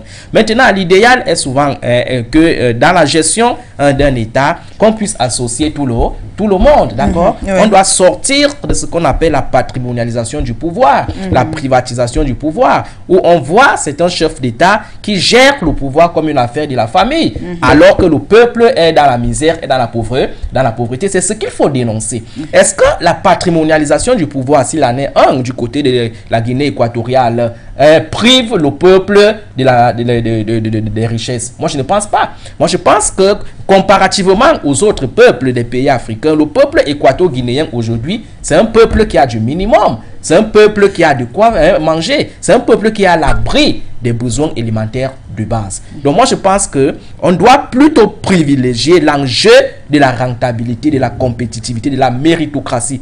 Est-ce que parce que je suis président de la République et je suis Premier ministre, est-ce que sur le terrain je mérite? Si la question est avérée, si la question est oui, la réponse est oui, alors il n'y a pas de débat là-dessus. On doit sortir du schéma des personnes pour inscrire le débat au niveau des institutions et de la rentabilité sur le terrain.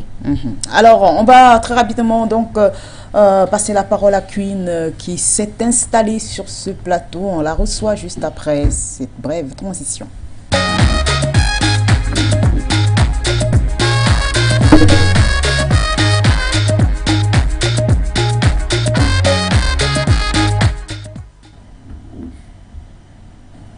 Alors, Queen, bonjour. Bonjour Zélie, bonjour à tout le panel de ce matin et bien sûr bonjour à nos nombreux téléspectateurs. C'est un plaisir de vous retrouver ce matin pour parler encore de culture.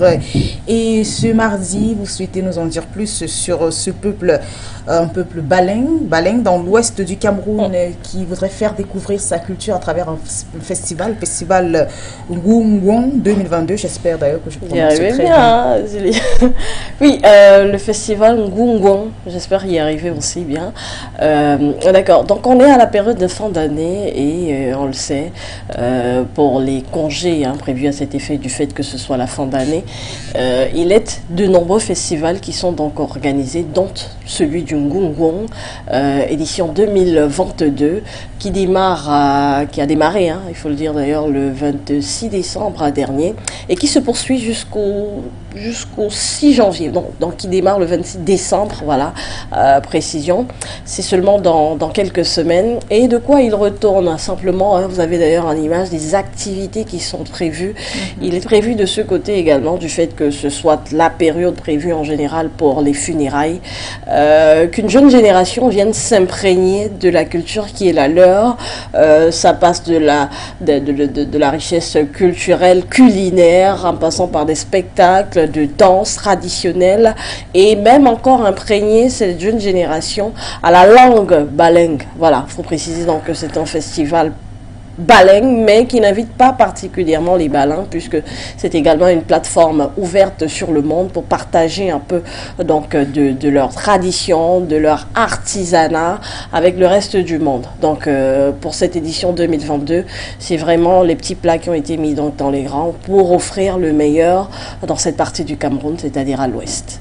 Alors on parle d'animation ce matin avec vous également, notamment du Mboa BD Festival, le festival international de bande dessinée du Cameroun, qui d'ailleurs a fermé ses portes samedi dernier. Effectivement, c'est juste un retour en image que je vous propose ce matin du Mboa BD Festival.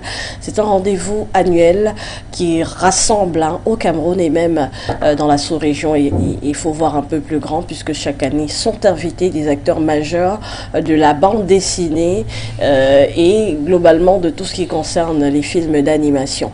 On le sait aujourd'hui, c'est un secteur qui est des plus porteurs et qui, autant que le cinéma classique, donc le 7e art, tend lui également à valoriser un peu, pas qu'un peu d'ailleurs, qui tend lui également à passer des messages, à mener des combats culturel même. Et aujourd'hui donc, enfin pour cette année 2022, le Mboa Festival, le Mboa BD Festival a été l'occasion encore non seulement de former une jeune génération, ou du moins de laisser éclore le talent qu'il y a chez certains qui ont déjà cette habileté au dessin et qui voudraient peut-être en faire un métier et côtoyer le sommet donc du film d'animation, comme on a pu voir au box-office, ces films d'animation américains qui arrivent à faire des millions et des millions de chiffres en entrée. Le Roi Lion. Comme le Roi Lion, par exemple. Voilà. Donc, Mulatako, par exemple, que vous aurez en image tout à l'heure, était au centre des attentions parce que c'est une BD tant sur le plan de la qualité, effectivement, que de l'histoire même qui est racontée, qui tend vraiment à impulser une image, j'ai presque envie de dire panafricaine, parce que c'est un héros africain. Et Mulatako, en langue douala, c'est un peu rassemblé. Voilà. Donc c'est un héros rassembleur qui, qui justement pour ces périodes de fin d'année, pourrait simplement dans la jeune enfance des enfants camerounais et plus globalement africains, montrer au combien il est important d'avoir des héros qui nous ressemblent. Voilà, il a une crinière un peu à la pharaon, mais qui mène ses combats au quotidien et de ces combats, ce sont des réalités africaines, notamment également sur la question parfois de la culturation. Bref, vous voyez même ces enfants qui ont été primés, formés après quelques ateliers et qui ont reçu leur parchemin. Bref, chaque année, c'est le lieu de rassembler des passionnés et fait comprendre que la bande dessinée, ce n'est pas que du ressort des enfants. C'est de l'art à part entière, c'est du cinéma qu'on peut en faire. Et d'ailleurs, il est plein de générations aujourd'hui, quarantenaires et même cinquantenaires, qui ont grandi avec des bandes dessinées. Et qui restent toujours fans même. Voilà, et qui restent toujours fans. Des emblas en passant par les mangas. C'est une culture qui se partage, qui se pérennise et qui se travaille. Voilà, donc on a vu, ça peut sembler assez dérisoire, mais des petites sommes comme ça, de 500 000 et bien plus qui sont donc remis aux lauréats.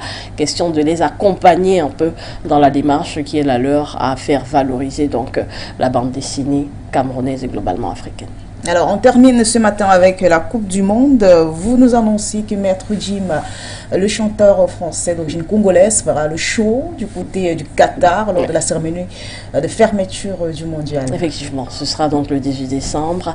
On aura la possibilité, bien que devant, on le présentera peut-être comme chanteur français. On sait qu'il est franco-congolais, Maître Gims. Et il a annoncé donc via ses réseaux sociaux, vous avez la possibilité d'ailleurs de voir le message. Fin du suspense, je suis heureux de vous annoncer que je performerai lors de la finale de la Coupe du Monde en direct de Doha le 18 décembre pour le Congo, d'ailleurs il précise, et pour la France, puisqu'il a et pour l'histoire, voilà. Un spectacle d'ouverture qui a été assuré en grande partie par des stars américaines et même coréennes et tout. Et donc il y aura quand même un peu de part belle à l'Afrique lors de cette cérémonie de clôture. Et il faut rappeler quand même que dans son style musical, Maître Gims, c'est du R&B classique ajouté avec de l'afrobeat et limite du lingala. Voilà. Donc un peu de lingala lors de la cérémonie de clôture, je crois que ça fera du bien au monde entier et certainement au public qui sera à Doha ce jour-là.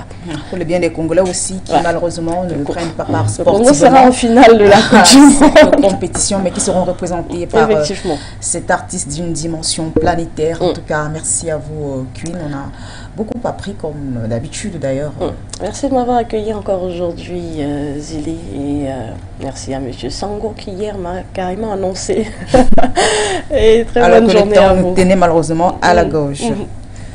Alors, merci. Donc, on va conclure ce programme de ce matin. On rejoint notre panel après cette brève transition. Alors, on nous annonce côté de la réalisation que voilà, le temps qui nous était réservé, qui nous est imparti, est arrivé à son terme. L'opportunité donc pour nous de clore cette émission. Le panel était composé ce matin d'Armel Sango. Merci à vous, Armel, d'avoir une fois de plus honoré ce rendez-vous. C'est moi qui vous remercie, Michel, et c'était un plaisir pour moi de mettre à la disposition des téléspectateurs mes modestes analyses qui construisent l'actualité du continent. Et également des remerciements également à vous, Ahmad Benvenido Kameni. Je rappelle que c'est la première fois que vous prenez part à ce programme, et on sait que nos téléspectateurs ont été édifiés. Merci. Merci beaucoup de m'avoir invité et félicitations au docteur. Parce que son éloquence m'a vraiment troublé. Une très grande éloquence. Et je passe aussi un salut à mes frères, si c'est possible, en espagnol. Oui, très rapidement d'ailleurs, très rapidement. Sí, solo quería hacer saber al pueblo de Guinea Ecuatorial que nosotros estamos con ustedes. y defender nuestra patria, porque los predadores están buscando todas formas de derrotarnos y separarnos más. Y que el presidente, a su presidente, el presidente o bien nuestro presidente, el panafricanista, que haga todo como siempre has ido, trabajando para el bienestar del pueblo africano y el bienestar de Guinée équatoriale précisément. Gracias. Merci beaucoup. Merci également à vous, fidèles téléspectateurs, de nous avoir suivis de bout en bout, depuis Malabo ou encore Douala, à Bamako, Kinshasa, N'Djamena. On vous quitte au plaisir, bien sûr, de vous retrouver demain pour une autre édition de votre matinale informative Foyou Matin.